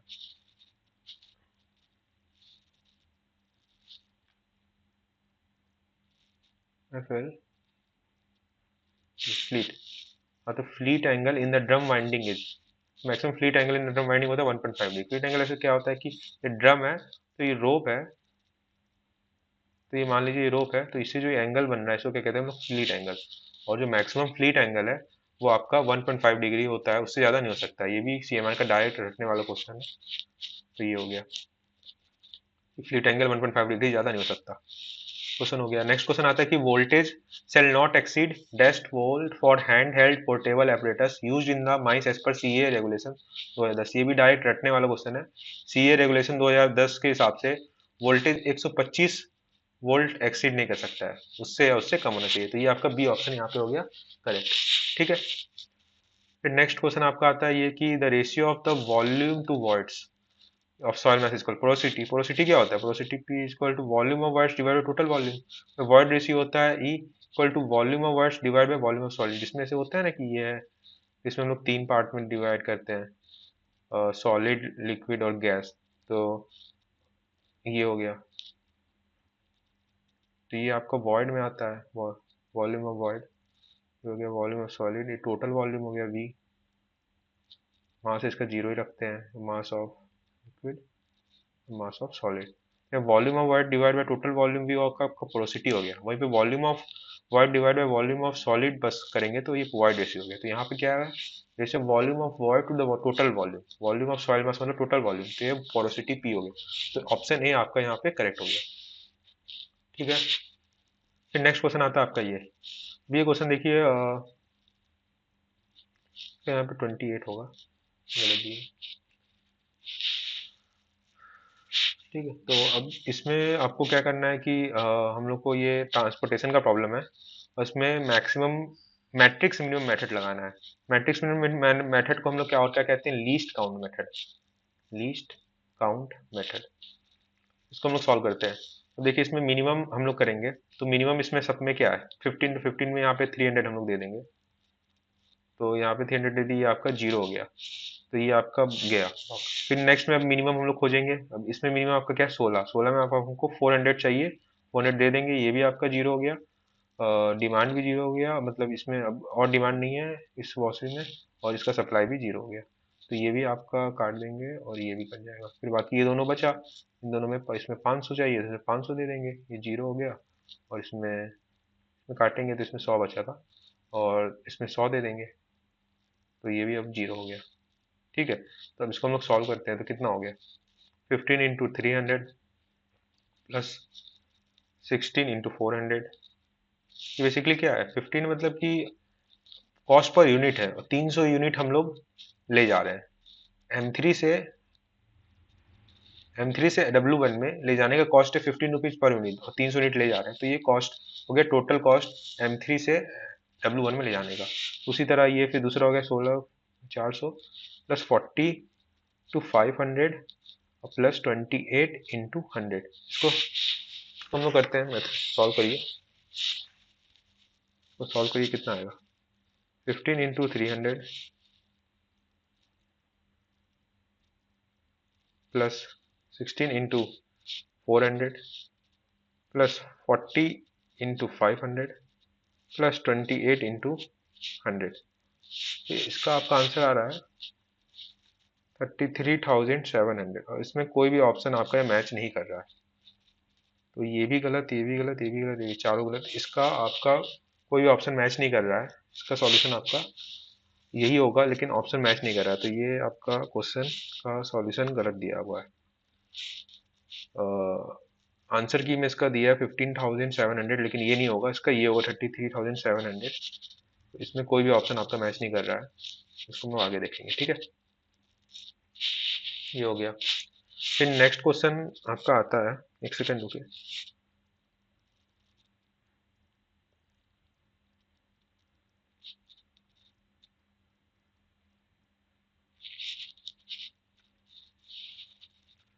अब नेक्स्ट क्वेश्चन आपका क्या आता है, mine area measure the 8 centimetre long and 5 centimetre wide vertical photograph having scale, scale of ये। तो स्केल का आपका क्या होता है, स्केल आपका क्या होता है, फोटो डिस्टेंस, फोटो का कितना डिस्टेंस है divide by actual ground distance, actual ground distance. तो वहीं आप अगर एरिया की बात कर रहे हैं यहाँ पे, ग्राउंड एरिया कितना, तो स्केल स्क्वायर हो जाएगा, scale square equal to photo area divide by actual ground area. Scale आपका कितना है 1/10,000 का होल स्क्वायर कर दीजिए। फोटो एरिया आपका दिया हुआ है 8 into 5, यहाँ पे सेंटीमीटर में है, तो एक्चुअल ग्राउंड एरिया यहाँ से आप लोग निकालेंगे, वो भी सेंटीमीटर स्क्वायर में आएगा एक्चुअल, फिर इसको कन्वर्ट करना पड़ेगा। ग्राउंड एरिया आपका आएगा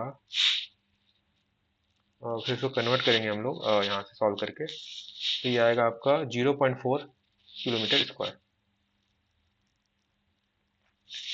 ये हो गया ऑप्शन ए, आपका यहाँ पे करेक्ट हो गया। ठीक है, फिर नेक्स्ट है कि आपका ये कि optimal light planning for photogrammetric serving should be carried out both side lap और कि एंड एंड लैप। इसमें हम लोग क्या कहते हैं कि फोटोग्रामेट्रिक जब सर्वे करते हैं हम लोग ऊपर से ड्रोन की मदद से, इसमें बेसिकली हम लोग लैपिंग हम लोग इसका दोनों का लेते हैं बेसिकली। साइड लैपिंग भी लेते हैं एज वेल एज इसमें हम लोग एंड लैपिंग भी लेते हैं।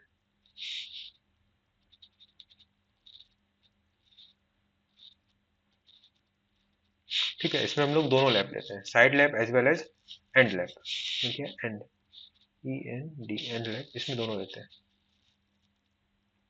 ठीक है, तो ये आपका ऑप्शन ए यहाँ पे आपका करेक्ट हो गया।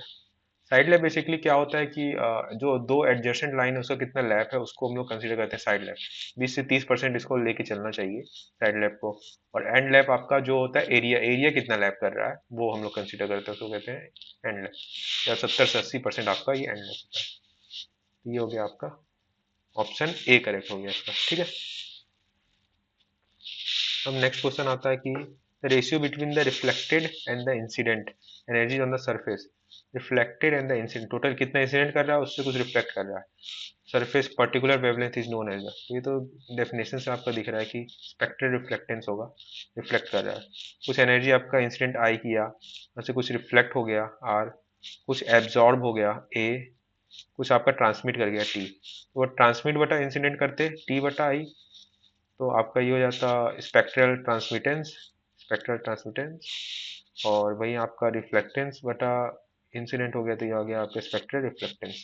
ठीक है, ये हो गया। फिर ये दो ऑप्शन और है, इसमें ऑप्शन ए तो करेक्ट हो गया। अब ये और दो ऑप्शन देख लेते हैं क्या है, स्पेक्ट्रल रेडियंस और स्पेक्ट्रल इरेडियंस। स्पेक्ट्रल आपका रेडियंस क्या होता है, ये आपका एनर्जी एमिटेड या फिर ट्रांसमिटेड या फिर रिफ्लेक्टेड, या जो बॉडी है कितना एनर्जी एमिट कर रहा है या फिर उस पर कुछ एनर्जी रिफ्लेक्ट होकर कितना ज़्यादा ट्रांसमिट कर रहा है, ये per unit area per unit solid angle, ये आपका होता है स्पेक्ट्रल रेडियंस। वो स्पेक्ट्रल इरेडियंस मतलब कितना एनर्जी पास हो रहा है किसी सरफेस एरिया से, फ्लक्स मतलब इसको फ्लक्स के नाम से भी जानते हैं, ये होता है। ये दोनों ऑप्शन ठीक है, इसमें आपका ऑप्शन ए करेक्ट है। ये ऑप्शन आपका स्पेक्ट्रल रिफ्लेक्टेंस, ये ऑप्शन आपका सही है। ठीक है, अब विच of the following mitigated in the DGPS। DGPS में कौन सा एरर हम लोग नहीं मान के चलते हैं, ये सब एरर ऑप्शन, एक सेकेंड, इसका थोड़ा ये सही से प्रिंट नहीं हुआ है, हम लोग देख लेते हैं एक बार। हाँ, तो ये साइकिल स्लिप एरर है, तो ये सब एरर हम लोग लेके चलते हैं। ठीक है, ये जो एटमॉस्फेरिक एरर है इसी को हम लोग नहीं लेके चलते हैं DGPS में। DGPS पोजिशनिंग सिस्टम होता है, डिफरेंशियल ग्लोबल पोजिशनिंग से। DGPS का फुल फॉर्म अभी पीछे हम लोग क्वेश्चन सॉल्व किया था, इसमें हम लोग को पता है कि DGPS का होता है डिफरेंशियल ग्लोबल पोजिशनिंग सिस्टम, इसमें हम लोग करते हैं। तो इसमें एटमॉस्फेरिक एरर को नहीं लेके बाकी ये मल्टीपाथ एरर, साइकिल स्लिप एरर और टोपोग्राफिक एरर, इन सबको हम लोग लेके चलते हैं। ठीक है, इसमें बेसिकली आपका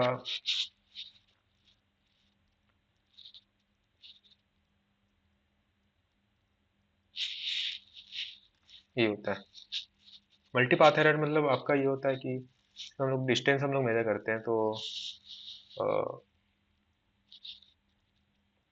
हम लोग रेज भेजते हैं, तो रेज डायरेक्ट आना चाहिए, तो वो आपका एक्चुअल डिस्टेंस देगा। लेकिन आपका रिफ्लेक्ट होके भी कुछ रेज आता है, तो इस वो तो रिफ्लेक्ट होके आएगा तो ज़्यादा डिस्टेंस ट्रैवल करेगा, तो वहाँ से आपका डिस्टेंस बढ़ जाएगा, तो वहाँ से कुछ एरर आएगा, वो तो मल्टीपाथ है। इसको हम लोग रेक्टिफाई करने के लिए हम लोग क्या करते हैं कि सिस्टम लगाया करते हैं जो आपका डिफ्रेंशिएट कर दे कि रिफ्लेक्टेड रे है कि नॉन डायरेक्ट डायरेक्ट रेज है।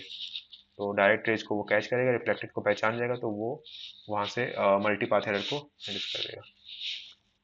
ठीक है, ऐसे टोपोग्राफिक एरर आपका होता है, टोपोग्राफिक एरर आपका ये हो गया कि हाइट का डिफरेंस है, ऐसे कर करके आपका 3 एरर। तो ये तीनों एरर आपका हम लोग लेते हैं, एटमॉस्फेरिक एरर हम लोग नहीं लेते, बेसिक एटमॉस्फेरिक एरर जो है उसको हम लोग नहीं। फिर नेक्स्ट आपका क्वेश्चन है कि whole circle bearing of the line A B is इतना, एंगल मेजर्ड। फिर नेक्स्ट दिया है कि angle A B C measured in clockwise direction is इतना, the bearing of the line B C in the quadrantal bearing पूछ रहा है, ये क्या होगा। तो इसमें देखिए आपका ये मान बनाइए, ये इसका ए बी का बियरिंग दिया हुआ है, यहाँ ए हो गया यहाँ बी हो गया, फिर इसको बना दीजिए, ए बी का बियरिंग है। और फिर नेक्स्ट एक लाइन है जिसका ए बी का बियरिंग दिया हुआ है and angle A B C, angle A B C इसको मेजर किया जा रहा है यहाँ से, ये आपका पूरा आ जा रहा है 309 डिग्री एंड 30 मिनट। यहाँ पे कुछ ये ऐसे होके जाएगा, ये हो गया आपका बी सी। ठीक है, तो ये आपका 90, ये हो गया 143 डिग्री, टोटल ये कितना है 143 डिग्री और 40 मिनट, इसमें ये 90 हो गया, तो ये कितना होगा 143 डिग्री 40 मिनट में 90 डिग्री माइनस करेंगे तो ये आपका आ जाएगा ये वाला पार्ट, ये कितना हो गया आपका 53 डिग्री और 40 मिनट। और बड़ा कर लेते हैं इसको,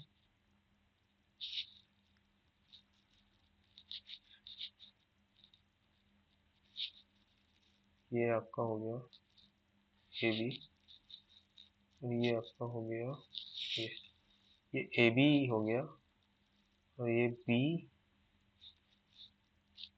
और ये सी हो गया।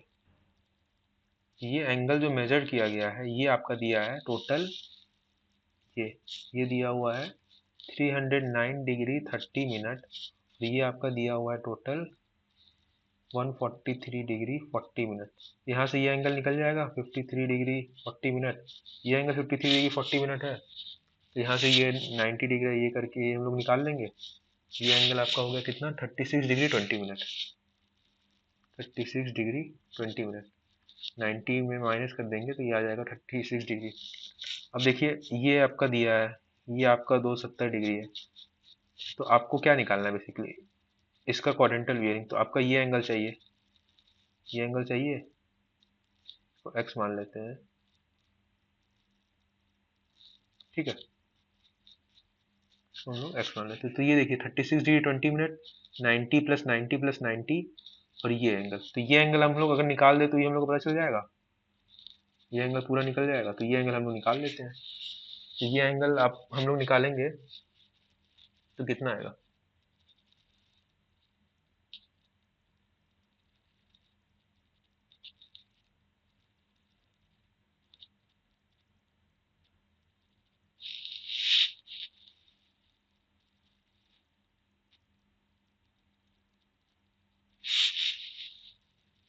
क्या पूछा है, the bearing of the line B C in the quadrantal bearing ना, यही तो है, यही तो है।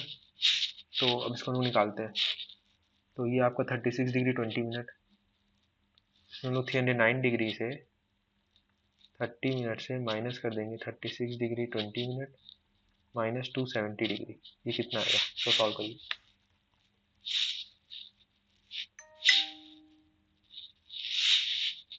कितना हो गया थी 109,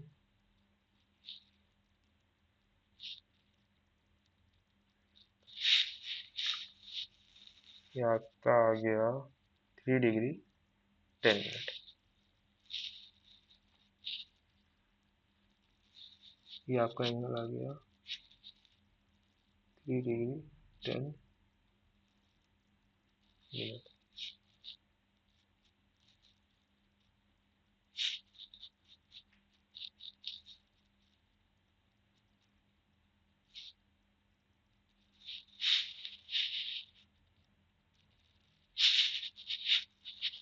यहाँ पे कुछ ये गलत किया है क्या, इसको क्वेश्चन चेक कर लेते हैं।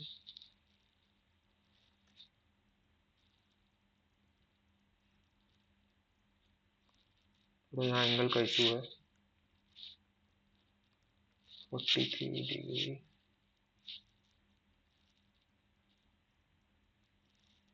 43 डिग्री 10 मिनट 36 डिग्री 50, यहाँ पे एंगल आ गया 3 डिग्री 10 मिनट, तो ये एंगल कितना होगा एक्स होगा आपका 90 डिग्री माइनस 3 डिग्री 10 मिनट। यहाँ पे एक्स आपका आ गया कितना, 86 डिग्री 50 मिनट। और ये एंगल आपका पता चल गया, तो north south east west, north west में आपका ये हो गया, तो नॉर्थ वेस्ट 86 डिग्री 50 मिनट, ये आपका सी ऑप्शन यहाँ पे करेक्ट हो गया। समझ में आया ना? ये देखिए ए बी है, इसका होल सर्कल बियरिंग दिया है 143 डिग्री 40 मिनट, तो ये आपका 53 डिग्री 40 मिनट यहाँ से, ये तो ये आ जाएगा, ये प्लस 90 प्लस 90 प्लस 90, ये निकल जाएगा, और 90 में से ये माइनस करेंगे तो ये आ जाएगा, वही की है। ठीक है, अब नेक्स्ट क्वेश्चन आपका क्या आता है, the electromagnetic spectrum in the order of increasing wavelength. या हम लोग बचपन से पढ़ते आए हैं, इसका क्या होता है आपका कि गामा रेज, आपका नीचे स्टार्ट करते थे हम लोग, गामा रेज, आपका X rays, ultra UV, visible, infra, infra red, फिर माइक्रो, माइक्रो, फिर radio. Gamma rays, X rays, ultraviolet rays, visual rays, infrared, microwaves और रेडियो वेव्स। ये क्या होता था, इंक्रीजिंग ऑर्डर ऑफ वेवलेंथ, और ये होता था इधर से इंक्रीजिंग ऑर्डर ऑफ एनर्जी। यहाँ इंक्रीजिंग ऑर्डर ऑफ वेवलेंथ बोला है, तो ये आपका ऑप्शन सही दिख रहा है, तो ये ऑप्शन डी आपका यहाँ पे करेक्ट हो गया। ठीक है, फिर for 3D positioning global navigation satellite system GNSS require the minimum of 3 satellite. अब 3D पोजिशनिंग के लिए हम लोग को 4 सैटेलाइट की जरूरत पड़ती है। 3D कोई भी पॉइंट हमको ऑन द ग्राउंड पता करना है, तो वो हो गया 2D पोजिशनिंग, कोई भी हम लोग को ग्राउंड पे जैसे, तो इस केस में हम लोग को 3 सैटेलाइट की जरूरत पड़ेगी। लेकिन अगर हम लोग को वही 3D पोजिशनिंग करना है, मतलब सरफेस पे, मतलब ये एयर में कोई पॉइंट है, तो 3 तो उसका कोऑर्डिनेट होगा एक टाइम, तो यहाँ पे आपका हो गया 4 सैटेलाइट की जरूरत पड़ेगी। ठीक है। फिर नेक्स्ट आता है latitude of a line of a traverse is obtain by multiplying its length by the dash of the reduced bearing of the line। reduced bearing मतलब होल सर्कल bearing। यहाँ पे मान लीजिए लाइन ए बी है, इसका ये angle theta है, ये लेंथ एल है, तो एल कॉस थीटा आपका क्या होता है इस डायरेक्शन में, और यहाँ पे आपका एल साइन थीटा, यहाँ पे एल कॉस थीटा, ये होता है एल कॉस थीटा आपका लैटिट्यूड, और एल साइन थीटा आपका होता है डिपार्चर। तो लैटिट्यूड के लिए हम लोग को कॉस थीटा से इसमें मल्टीप्लाई करने पड़ेगा, तो ऑप्शन बी यहाँ पे करेक्ट हो गया। ठीक है। फिर नेक्स्ट करेंगे close travel the sum of the latitude, latitude है इज 0.9 है यहाँ, and the sum of the departure is 1.2 दिया है। तो देखिए कोई भी क्लोज ट्रैवर्स होता है, मान लीजिए क्लोज ट्रैवर्स है, तो सम ऑफ द लैटिट्यूड और सम ऑफ डिपार्चर हमेशा जीरो होता है, लेकिन वहीं पर अगर क्लोज ट्रैवर्स में मान लीजिए कहीं थोड़ा एरर आ गया, ये हो गया एरर, तो इस केस में सिग्मा ऑफ द लैटिट्यूड और सिग्मा ऑफ डिपार्चर, यहाँ इस केस में sigma of latitude equal to zero, sigma of departure zero होता है, लेकिन वही हम लोग क्लोज ट्रैवर्स बनाने गए, वहाँ sigma of the latitude is not equal to zero पाया गया और सिग्मा ऑफ द डिपार्चर नहीं जीरो पाया गया, तो वहाँ एरर है, तो उस एरर को हम लोग मिटिगेट करते हैं, तो उसके लिए पहले हम लोग क्लोजिंग एरर निकालते हैं, वही लेंथ ऑफ क्लोजिंग एरर यहाँ पूछा है, तो कितना हो जाएगा स्क्वायर रूट ऑफ 0.9 का होल स्क्वायर प्लस 1.2 का होल स्क्वायर, इसको सॉल्व करिए, ये आएगा 1.5 मीटर। ये हो गया ऑप्शन सी यहाँ पे करेक्ट। ठीक, फिर नेक्स्ट कह रहा है क्वेश्चन की in an iron ore mine if the grade value of Fe in the two different phases are 68% and 50%, if the ore with 68% Fe and 50% Fe are mixed in the ratio of 2:1, supplying the steel plant supply the grade value। ये तो averaging का question है, 68% है का 2 लिया गया, 50 का 1 लिया गया, टोटल आपका कितना है 3, तो यहाँ एवरेज करिए, इसका आंसर आ जाएगा, तो सॉल्व करेंगे आपका 62% के पास आएगा। बेसिक क्वेश्चन है एवरेजिंग का। ठीक है, ये हो गया। फिर नेक्स्ट आता है processing plant, cyclones are mainly used for. Cyclones हम लोग बेसिकली यूज किस लिए करते हैं, तो इसमें ऑप्शन है कम्बिनेशन। कम्बिनेशन तो वो प्रोसेस होता है कि जिसमें पार्टिकल्स को हम लोग तोड़ते हैं छोटे में छोटे पार्ट, तो उसके साइक्लोन्स हम लोग नहीं यूज करते हैं। कंसंट्रेशन, कंसंट्रेट करने के लिए आपका जो जितना आपका मास है वॉल्यूम में, वो मास बढ़ाने के लिए, तो कंसंट्रेशन के लिए यूज, क्लासिफिकेशन के लिए हम लोग यूज करते हैं। साइक्लोन्स हम लोग बनाते हैं, और हम लोग कोर्सर पार्टिकल और फाइनर पार्टिकल को आपस में सेपरेट करते हैं। साइक्लोन्स के फॉर्मेशन करते हैं, और इसमें कोर्सर और फाइनर पार्टिकल है, इसको आपस में हम लोग सेपरेट करते हैं। तो ये हो गया क्लासिफिकेशन के लिए साइक्लोन्स यूज होता है। डिवॉटरिंग के लिए भी नहीं होता है, मतलब पानी निकालने के लिए। फिर नेक्स्ट होता है ore concentration by jigging is based on. Jigging, jigging में हम लोग क्या करते हैं कि ग्रेविटी के डिफरेंस की मदद से ओर्स हम लोग कंसंट्रेट करते हैं, based on the difference in the specific gravity. मतलब दोनों का पार्टिकल का अलग अलग का और कंसंट्रेशन, मतलब हम लोग सेपरेट कर रहे हैं, तो उसमें मल्टीपल्स आपके वो रहेंगे, कंसंट्रेट रहेंगे, और उसमें हर एक का स्पेसिफिक ग्रेविटी अलग होगा पार्टिकल का। तो पहले एक को सेटल होगा, फिर उसके हिसाब से हम लोग अलग अलग सेपरेट करते हैं by using the difference in specific gravity. Wettability नहीं, शेप की मदद से नहीं, डिफरेंस इन स्पेसिफिक ग्रेविटी की मदद से हम लोग और को कंसंट्रेट करते हैं। एक स्पेसिफिक ग्रेविटी को पहले निकालते हैं, वो सेटल होता है, फिर दूसरे को निकालते हैं, ऐसे कर करके करते हैं, अलग अलग लिक्विड यूज करके। ये हो गया। फिर नेक्स्ट क्वेश्चन है आपका mesh. 100 mesh screen has the 100 opening. इसका मतलब मेश साइज हम लोग कहते हैं ना 100 मेश साइज है, तो उसका मतलब होता है कि 100 ओपनिंग होता है पर इंच। आपका हेलो, पर इंच स्क्वायर में आपका 100 ओपनिंग होता है एरिया में। यहाँ एरिया है आपका, और ये 100 ऐसा ओपनिंग है, पर इंच स्क्वायर में आपका 100 ओपनिंग होता है। ठीक। नेक्स्ट होता है कि mechanical efficiency of a crusher is defined as the ratio of energy supply to the crusher to the energy created by the crusher.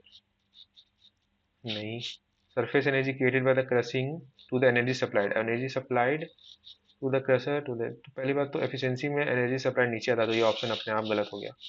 फिर नेक्स्ट है कि surface energy created by the crushing to the energy supplied, ये option सही है। Energy absorbed by the solid, नहीं, यहाँ पे energy absorb करनी है। यहाँ पे क्रशर में बेसिकली सरफेस पे एनर्जी प्रोड्यूस करता है और पार्टिकल को क्रश करता है। तो surface energy created by the crusher to the energy supply, कुछ एनर्जी हम लोग क्रशर को सप्लाई करेंगे, वो क्रशर पार्टिकल को तोड़ेगा, तो पार्टिकल को तोड़ने का एनर्जी जो लग रहा है, surface energy created by crusher to the energy supply. तो ये ऑप्शन बी यहाँ पे आपका करेक्ट हो गया। ये हो गया। ये last question, surface energy created by crushing to energy absorb है, ये भी नहीं पता था। बी हो गया यहाँ पे। फिर नेक्स्ट क्वेश्चन आपका ये आता है कि feed to flotation plant assay value है 0.75 copper percent, concentrate produce assay आपका 30% copper and tailing 0.2%, the ratio of the concentrate is. यहाँ पे रेशियो ऑफ द कंसंट्रेट आपको निकालना है। तो हम लोग मान लेते हैं कि एक्स हम लोग भेजे हैं, कंसंट्रेट का है आपका वाई, और टेलिंग्स का है आपका जेड। पहला तो ये होगा x equal to y plus z, एक ये इक्वेशन वैलिड होगा, और एक हम लोग कॉपर को बैलेंस करते हैं। टोटल मास यहाँ बैलेंस किया गया, एक हम लोग कॉपर बैलेंस करेंगे, तो 0.75 into x is equal to 30% copper है,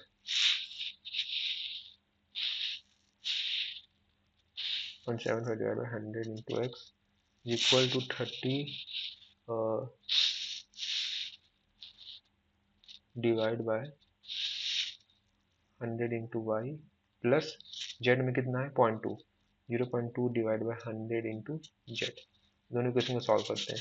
तो 0.0075 x equal to 0.3 y plus 0.002 z. अब दोनों इक्वेशन को सॉल्व करिए, और कंसंट्रेट, रेशियो ऑफ कंसंट्रेट आपका क्या होता है, एक्स बटा वाई।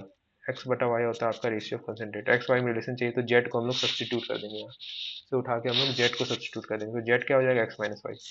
0.0075 एक्स और 3 पॉइंट वाई, यहाँ प्लस होगा 0.002 इंटू वाई, जेड हो जाएगा x minus y, x minus y. इसको इधर ले आएंगे, इसको इधर ले आएंगे, आपका आएगा 0.0055 एक्स, और यहाँ पे इसमें माइनस करेंगे तो ये आएगा आपका 0.298 वाई। यहाँ से आपका एक्स बटा y 0.298 divide by 0.0055 x divide by y, ये आपका कंसंट्रेशन होता है, ये आपका अप्रॉक्स आ जाएगा 54.1। तो यहाँ पे आपका ऑप्शन सी करेक्ट हो गया। ठीक है, समझ में आया ना, ये हो गया। फिर नेक्स्ट आता है diameter of a ball mill is 3 metre and the diameter of the balls in the mill. तो ये कैपिटल डी है, ये आपका स्मॉल डी है, 0.5 मीटर। ये हो गया। Critical speed of the ball mill in revolution, तो एन हम लोग निकालते हैं, N C equal to 42.3 formula होता है, divide by square root of capital D minus small d formula है। ये आरपीएम में आपको देगा। तो ये हो गया आपका 42.3 divide by capital D 3 minus 0.5, 42.3 divide by square root of 2.5, ये आपका आ जाएगा अप्रॉक्स 26.7 आरपीएम। ऑप्शन ए यहाँ पे आपका हो गया सही। ठीक है, ये क्वेश्चन हो गया। फिर नेक्स्ट क्वेश्चन आपका आता है कि ये वाला, the concentrate plant is fed with 1 ton of copper. ठीक है, 1 टन ऑफ कॉपर और with assay of 1.5 copper. Metal recovery in the plant is 90%, the grade in the concentrate is 20%, amount of copper in the concentrate. Amount of copper कितना है आपका concentrate में। तो ये आपको देखिए, पहले 1 टन आपका वो है कॉपर, उसमें ऐसे, तो इसमें आपका जो हम लोग फीड में डाल रहे हैं उसमें आपका कितना कॉपर है, 1 इंटू 1.5 डिवाइड बाई 100। इसका 90% आपका मेटल रिकवरी हो जा रहा है, आपका कंसंट्रेट में जा रहा है, तो इसका 90 आप कर देंगे, तो ये आपका कॉपर आ जाएगा इन कंसंट्रेट। ठीक है, तो इसको हम लोग सॉल्व करिए, कितना आएगा, 0 से 0 गया, ये आएगा आपका 13.5।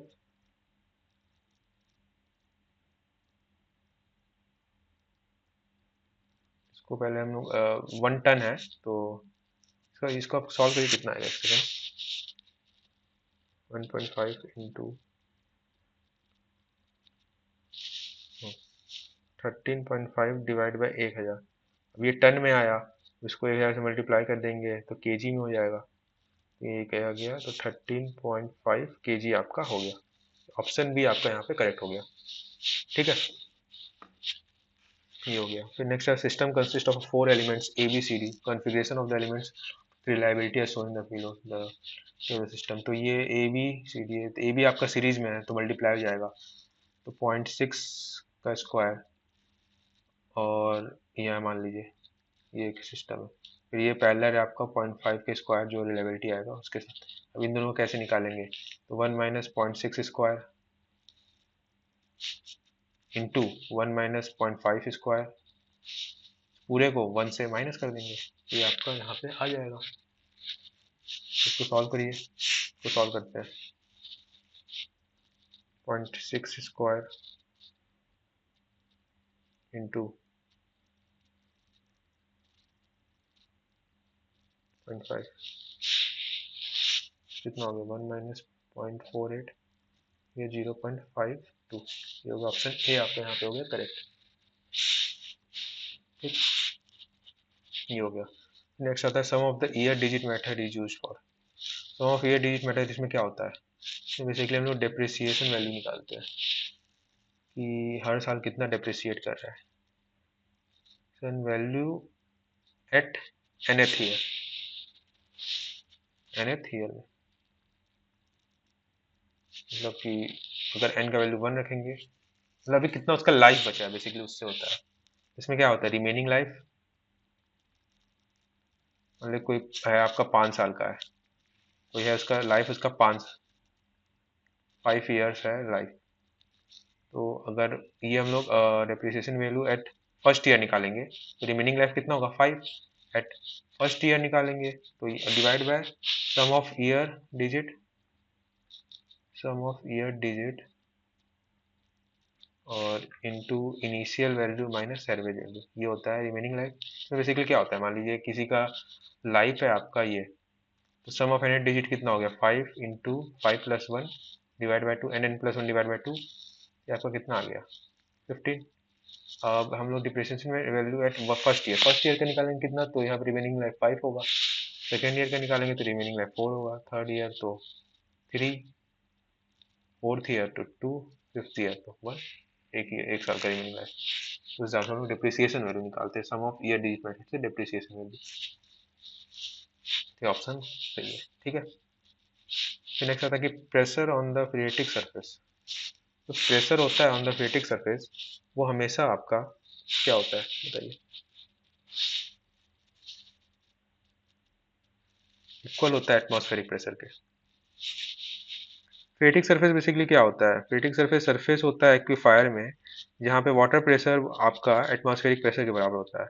इसमें क्या होता है कि जो वाटर या अंडर प्रेशर होता है वो इक्वल होता है एटमॉस्फेरिक प्रेशर के, तो मतलब कि कोई additional pressure from overlying water और सॉइल आपका नहीं लगता है। तो ये सरफेस सेपरेट्स करता है सेचुरेटेड जोन और आपका अनसेचुरेटेड जोन को। सेचुरेटेड जोन आपका क्या होता है? जहाँ पे water pressure is greater than atmospheric pressure. Unsaturated होता है जहाँ पे water pressure is less then atmospheric pressure. तो इन सेचुरेटेड और अनसेचुरेटेड जोन को जो सेपरेट करता है ये होता है क्रिएटिक सरफेस, जहाँ पे आपका वाटर प्रेशर आपका एटमॉस्फेरिक प्रेशर के बराबर होता है। हाँ, ठीक है। क्रिएटिक सरफेस पे वाटर प्रेशर आपका इक्वल टू एटमॉस्फियरिक प्रेशर के बराबर होता है, is equal to atmospheric pressure. ये आपका सरफेस होता है जो सेपरेट करता है सेचुरेटेड और अनसेचुरेटेड जोन को। ठीक है, ये हो गया। फिर नेक्स्ट क्वेश्चन पे आते हैं। नेक्स्ट क्वेश्चन आपका क्या कह रहा है? Value of the normal in the shear stresses are. ये मान लीजिए ऐसे है, ये ऐसे बना दीजिए। तो सिग्मा एक्स ये वैल्यू राइट पुट कर देते हैं।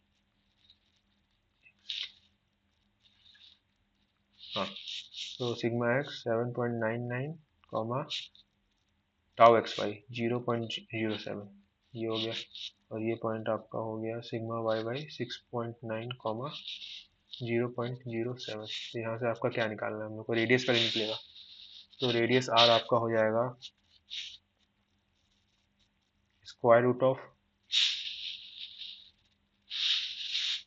7.99 माइनस 6.9 डिवाइड बाई 2 का whole square plus tau x y का होल स्क्वायर 0.07 का होल स्क्वायर। इसको सॉल्व करिए।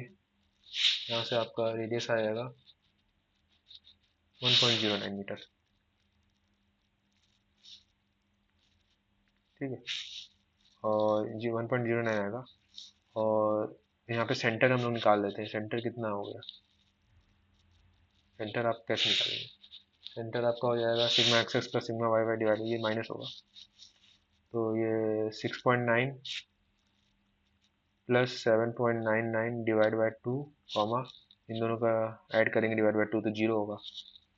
तो ये आपका सेंटर हो गया। सेंटर से आपका दो ऐड होगा, एक ऐड होगा एक माइनस होगा। तो ये दो मैक्सिमम और मिनिमम वैल्यू, मैक्सिमम यहाँ आएगा, मिनिमम ये आएगा। तो उसका निकालिए कितना आ गया।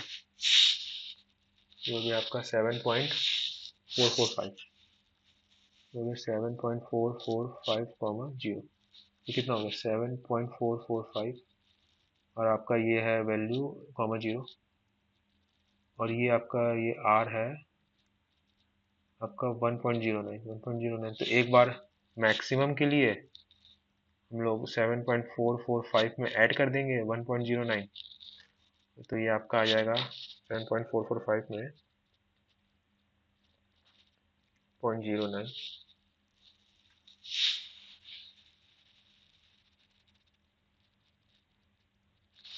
इसमें रुकिए, पहले रेडियस शायद गलत है, रेडियस सही निकालते हैं। 7.99 माइनस 6.9 डिवाइड बाई 2 का होल स्क्वायर प्लस 0.07 0.5। ये आएगा आपका, रेडियस ही गलत है। रेडियस आपका आएगा 0.54947। ये हो गया। ठीक है, इसमें हम लोग क्या ऐड करेंगे?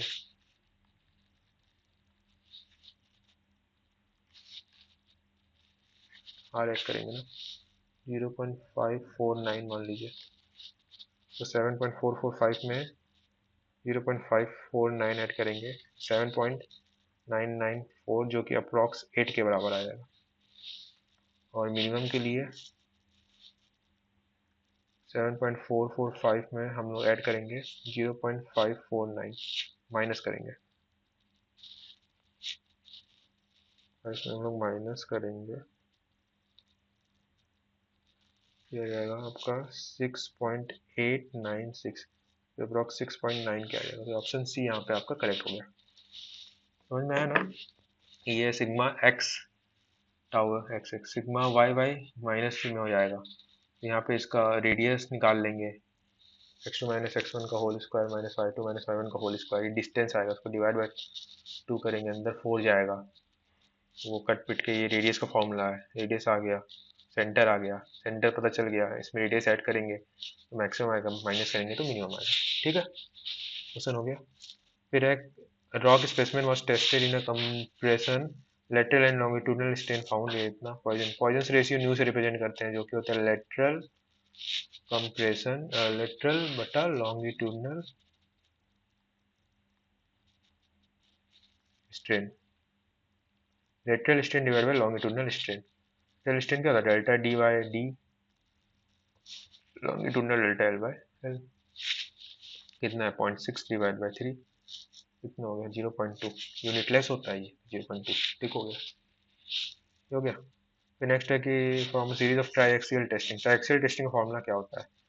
Sigma 1 is equal to 2c cos phi upon 1 minus sine phi plus 1 plus sine phi upon 1 minus sine phi into sigma,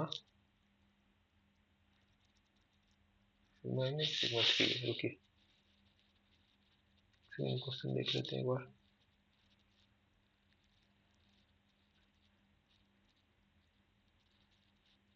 sigma 3 है, सिग्मा n के लिए हम लोग अलग फॉर्मूला लगाते हैं, लेकिन यहाँ सिग्मा 3 है, सिग्मा 3। ठीक है, तो ये सिग्मा 3 वाला फॉर्मूला लगाएंगे हम लोग।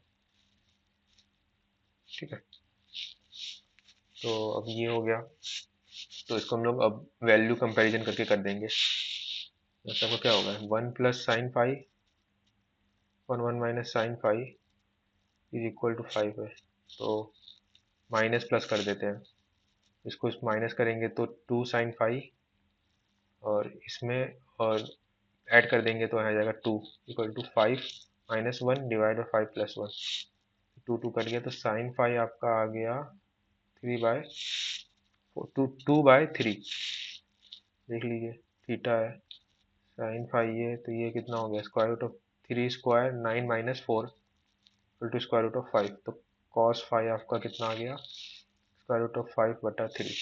ठीक है, तो 2 into c into square root of 5 divide by 3 into 1 minus sine phi, 1 minus 2 by 3 is equal to कितना दिया आपका वैल्यू, ये 100, ये आपका दिया 5,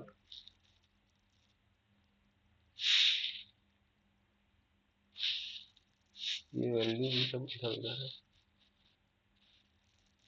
प्लस 100, ये 100 के बराबर दिया है। इसको call 2 into c into square root of 5 divide by 3 में 1, 3 इंटू और 3 जाएगा 3 3 कट गया, सी बराबर आपका हो गया 100 divide by 2 square root of 5, ये 50 हो गया, और यहाँ से आपका सॉल्व करेंगे तो हम लोग आएगा square root of 5 into 10 which is equal to 22.36। तो ये आपका ऑप्शन सी यहाँ पे करेक्ट हो गया। ठीक है, ये हो गया। फिर नेक्स्ट है कि instrument of flat jack use for measuring, flat jack आपका यूज होता है इन सीटू स्ट्रेस निकालने के लिए, इन सीटू स्ट्रेस। इसमें हम लोग क्या करते हैं कि जहाँ पे हम लोग इन सीटू स्ट्रेस करना है वहाँ पे हम लोग रेक्टेंगुलर फॉर्म में हम लोग एक्सकवेट करते हैं, तो फ्लैट जैक मार डालते हैं और वहाँ से इन सीटू स्ट्रेस हम लोग मेजर करते हैं इन सीटू। ठीक है, अब नेक्स्ट है मॉडुलस ऑफ इलास्टिसिटी एक्सप्रेशन था। मॉडुलस ऑफ इलास्टिसिटी क्या होता है? Stress divide by strain, strain आपका delta L by L unitless हो गया, हटा दीजिए। स्ट्रेस का क्या हो गया? Force by divide by area, force आपका क्या हो गया? Mass into acceleration divide by area, mass आपका कितना किस में होगा? एम में, ए क्या हो गया? ए का यूनिट क्या हो गया? मीटर, जो कि एल पर टाइम स्क्वायर, ये क्या हो गया एल स्क्वायर एरिया, तो M in divide by L into T square, M L inverse T minus two. तो ऑप्शन ए आपका ये हो गया करेक्ट। ठीक है, ये हो गया। फिर नेक्स्ट ये क्वेश्चन है, इसमें noise level at 10 metre from the conveyor belt was इतना 95 dB, what is the noise level at 100 metre.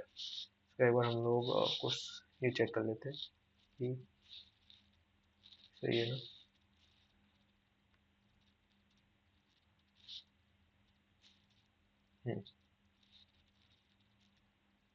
95 dB द्वारा नॉइज लेवल टी 90। तो यहाँ आते हैं हम लोग, ये क्वेश्चन है, इसका फॉर्मूला बेसिकली क्या होता है। इसका फॉर्मूला ये होता है कि हम लोग निकालते हैं जो होता है L P is equal to L not, जो सोर्स पे आपका है D B, minus 11 minus 20 log base 10 D बटा डी नॉट।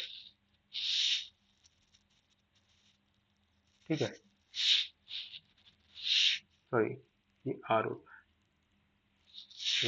और एल ओ क्या सोर्स पे, हम लोग सोर्स पे नहीं दिया है, अभी 10 मीटर दूर पे दिया, तो एल पी 10 दिया हुआ है, 10 is equal to L O minus 11 minus 20 to log base 10 into 10, 10 log base 10 10 1 हो गया, तो एल नॉट आपका कितना आ गया 10 प्लस 11 प्लस 20। अब एल नॉट ये आ गया, अब इसमें 10 plus 11 plus 20 minus 11 minus 20 log base 10 100, तो ये इसका वैल्यू 2 आ गया। तो ये तो आपका 11 कट गया, नहीं ये आपका कितना दिया था 95 होगा ना, यहाँ 95 dB, ये 95 हो गया। और ये आपका 11 कट गया, 95 प्लस 20 माइनस लॉग बेस 10 100 कितना हो गया 2, तो 2 इंटू 20 40, 95 माइनस 20 आपका 75। इसमें कोई भी ऑप्शन आपका करेक्ट नहीं है। दो क्वेश्चन हम लोग को अभी तक मिला है जिसमें कोई भी ऑप्शन आपका करेक्ट नहीं है। ये 75 dB होगा, तो हम लोग को चेक करना पड़ेगा फिर। ठीक है, ये हो गया। नेक्स्ट बोल रहा है कि which of the following is not a minor mineral. दो तरह के मिनरल होते हैं, एक माइनर मेजर। मेजर मिनरल जो ज्यादातर यूज किया जाता है उसको मेजर मिनरल कहते हैं, जो कम यूज करते हैं इसलिए उसको माइनर मिनरल कहते हैं। तो इन सब में अब कौन सा मेजर है कौन सा माइनर मिनरल है, क्वेश्चन को हम लोग थोड़ा इसमें भी डाउट है, स्किप करते हैं। नेक्स्ट है कि the correct sequence of hardness of mineral is, correct sequence of hardness of mineral is, तो हम लोग बाद में देखेंगे। दो क्वेश्चन तो अभी, एक ट्रांसपोर्टेशन वाला और एक आपका अ, ये पिछला क्वेश्चन डीबी वाले क्वेश्चन, दो क्वेश्चन में आपका आंसर की में डाउट है, कोई भी ऑप्शन मैच नहीं कर रहा है, इसको हम लोग देखेंगे। और इसमें भी थोड़ा डाउट है, इसको भी देखते हैं। दो तो कंफर्म में डाउट है, इसमें भी अभी कंफर्म नहीं है डाउट है कि नहीं, उसको हम लोग देखते हैं लेकिन। ठीक है, फिर नेक्स्ट है कि correct sequence of hardness of mineral is, इसमें करेक्ट सीक्वेंस क्या है। तो ये तो आपका सीधे मोल स्केल ऑफ हार्डनेस का क्वेश्चन हो गया। इसमें क्या होता है, सबसे पहले आपका डायमंड होता है, सबसे ज़्यादा होता है। डायमंड के बाद आपका कोरेंडम होता है, फिर टोपाज, फिर कॉर्ड्स। वहीं तक दिया तो ऑप्शन ए सही हो गया, लेकिन इसके आगे भी क्या होता है हम लोग देख लेते हैं। कॉर्ड्स के बाद क्या होता है ऑर्थोडोज, ऑर्थोडोज, ऑर्थोडोज के बाद होता है आपका एपेटाइट, फिर आपका होता है फ्लोराइड, फिर नेक्स्ट होता है आपका कैल्साइट, जिप्सम और talc. More scale of hardness पे ये होता है, सबसे कम हार्डनेस इसका होता है जो सॉफ्टेस्ट होता है, और सबसे ज़्यादा डायमंड का होता है। इसमें तो यही चार पूछा है, तो डायमंड कोरेंडम तो पास कॉर्ड्स, ये हो गया ऑप्शन ए करेक्ट, ये हो गया। फिर आता है सेरुसाइट इज अ और मिनरल ऑफ, सेरुसाइट आपका क्या होता है PbCO3, लेड कार्बोनेट, सेरुसाइट होता है ये, मिनरल होता है लेड पीबी। ऑप्शन सी यहाँ पे क्या होगा करेक्ट। फिर नेक्स्ट है कि which of the following is not a metamorphic rock. Metamorphic rock आपका इग्नियस और सेडिमेंट्री रॉक जो होते हैं, इग्नियस, सेडिमेंट्री और कुछ मेटामॉर्फिक रॉक भी होते हैं, जो अंडरगो करते हैं हाई टेम्परेचर और प्रेशर के, तो फिर हम लोग क्या कहते हैं, मेटामॉर्फिक रॉक, जिसमें दो होता है, फोलिएटेड, नॉन फोलिएटेड। तो अब इसमें से बोल रहा है कि कौन सा नहीं है। तो मार्बल, इसमें देखा जाए तो मार्बल तो मेटामॉर्फिक रॉक है। इसका पेरेंट रॉक क्या है आपका, लाइमस्टोन, जो कि एक सेडिमेंट्री रॉक है। लाइमस्टोन जो कि एक सेडिमेंट्री में भी केमिकल टाइप का सेडिमेंट्री रॉक है। फिर नेक्स्ट आता है एम्बीफोलाइट। एम्बीफोलाइट भी आपका क्या है, मेटामॉर्फिक रॉक है। जिसका आपका पेरेंट रॉक देखा जाए, यहाँ लिख देते हैं पेरेंट रॉक। एम्बीफोलाइट का पेरेंट रॉक देखा जाए तो बसाल्ट है, जो कि आपका आपका वो हो गया igneous rock, extrusive igneous rock. Granite तो खुद एक इग्नियस रॉक है, इग्नियस रॉक है, इंट्रूसिव का, इंट्रूसिव का। तो ये ऑप्शन सही है, ये मेटामॉर्फिक रॉक नहीं है।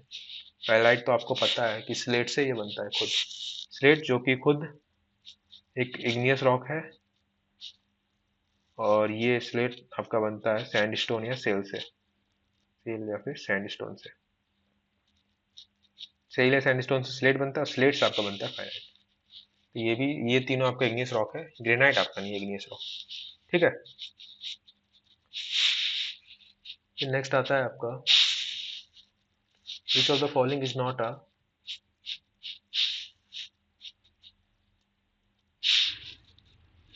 फिर आता है नेक्स्ट कि which of the following is not a manganese ore. तो इसमें एजोराइट होता है, ये आपका पायलुसाइट, आइसोलोमेलेन, मैग्नेटाइट, ये सब में मैग्नीज पाया जाता है हमें। एजोराइट आपका कॉपर और होता है, कॉपर और आपका होता है एजोराइट। एजोराइट आपका क्या होता है, कॉपर और। पायलुसाइट, पिजिलोमिलेन और मैग्नेटाइट, ये आपका मैग्नीज और होता है। एजोराइट कॉपर और होता है। ठीक है। Decreasing order of the core size. Core size में आपका कितने कोर साइज होते हैं, एक होता है एनएक्स, होता है बीएक्स, एक होता है एएक्स, एक होता है आपका ईएक्स। ये कितना होता है, 54.7 mm।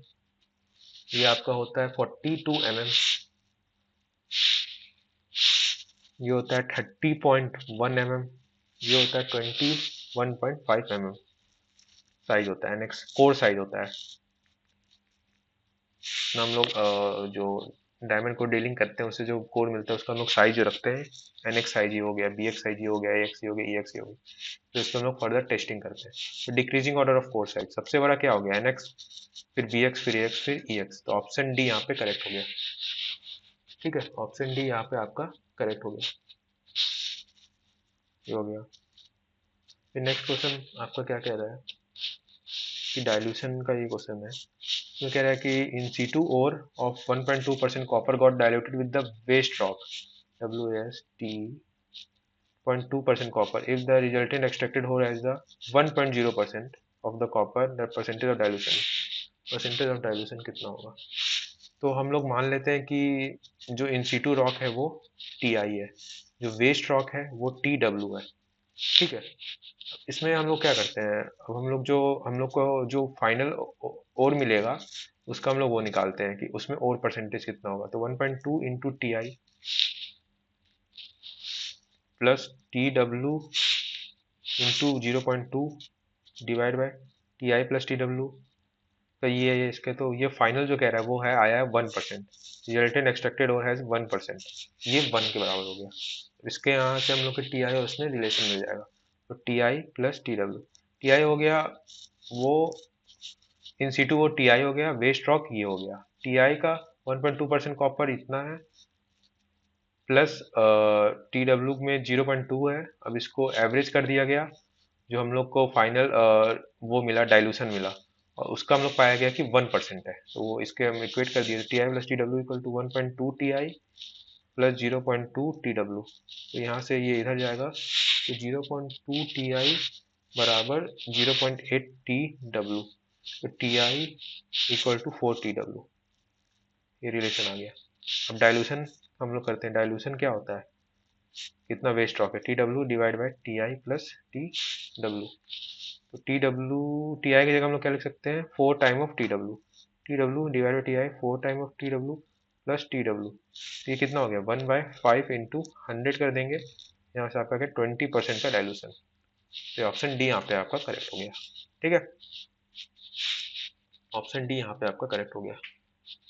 फिर effectiveness of the cooling power depends on, इन सब में से किस पे इफेक्टनेस कूलिंग पावर डिपेंड करेगा? Temperature of the air, velocity, relative humidity, इन तीनों पे आपका डिपेंड करेगा। वेलोसिटी ऑफ द एयर जितना ज़्यादा होगा आपका कूलिंग पावर उतना ज़्यादा होगा। टेम्परेचर आपका जितना ही कम होगा उतना ज़्यादा आपका कूलिंग पावर होगा, और ह्यूमिडिटी भी आपका जितना कम होगा उतना आपका इफेक्टिवनेस आपका होगा कूलिंग पावर में। ऑल ऑफ द एबव यहाँ पे हो गया, ये डी ऑप्शन करेक्ट, ये हो गया। फिर नेक्स्ट क्वेश्चन ये देख लेते हैं, तो क्या कह रहा है? Absolute energy of absolute amount of energy and density of a booster and N4 are relative bulk strength RBS पूछा है, तो ये क्या हो गया? Relative weight strength into density, density का मल्टीप्लाई कर देंगे तो density of booster divide by density of N4। Relative weight strength direct निकल जाएगा, 680 divide by 912, 680 multiply 1.25 divide by 0.81। तो सॉल्व करिए, ये आएगा आपका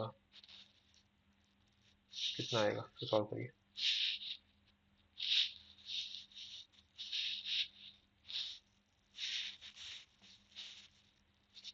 सिक्स एट्टी इंटू 1.25 डिवाइड आ गया आपका 1.15063, ये किसके बराबर है? 1.15 का अप्रॉक्स। ऑप्शन ए यहाँ पे आपका करेक्ट हो गया।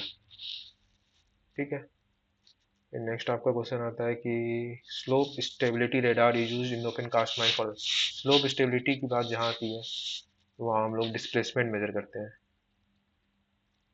कि जो स्लोप है यहाँ पे, इसमें हम लोग बेसिकली क्या करते हैं? Slope stability radar is used in open cast mine for measuring.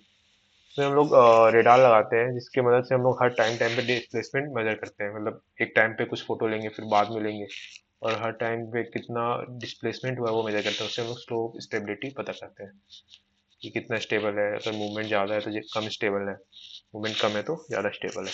इससे हम लोग रॉक डिस्प्लेसमेंट पता करते हैं स्लोप स्टेबिलिटी रेडार से। तो ये आपका ऑप्शन करेक्ट हो गया। तो ठीक है, ये क्लास यहीं पे एंड करते हैं। To watch the complete video, download Mining Gyan 2.0 app from the Play Store and enjoy seamless learning with Mining Gyan 2.0.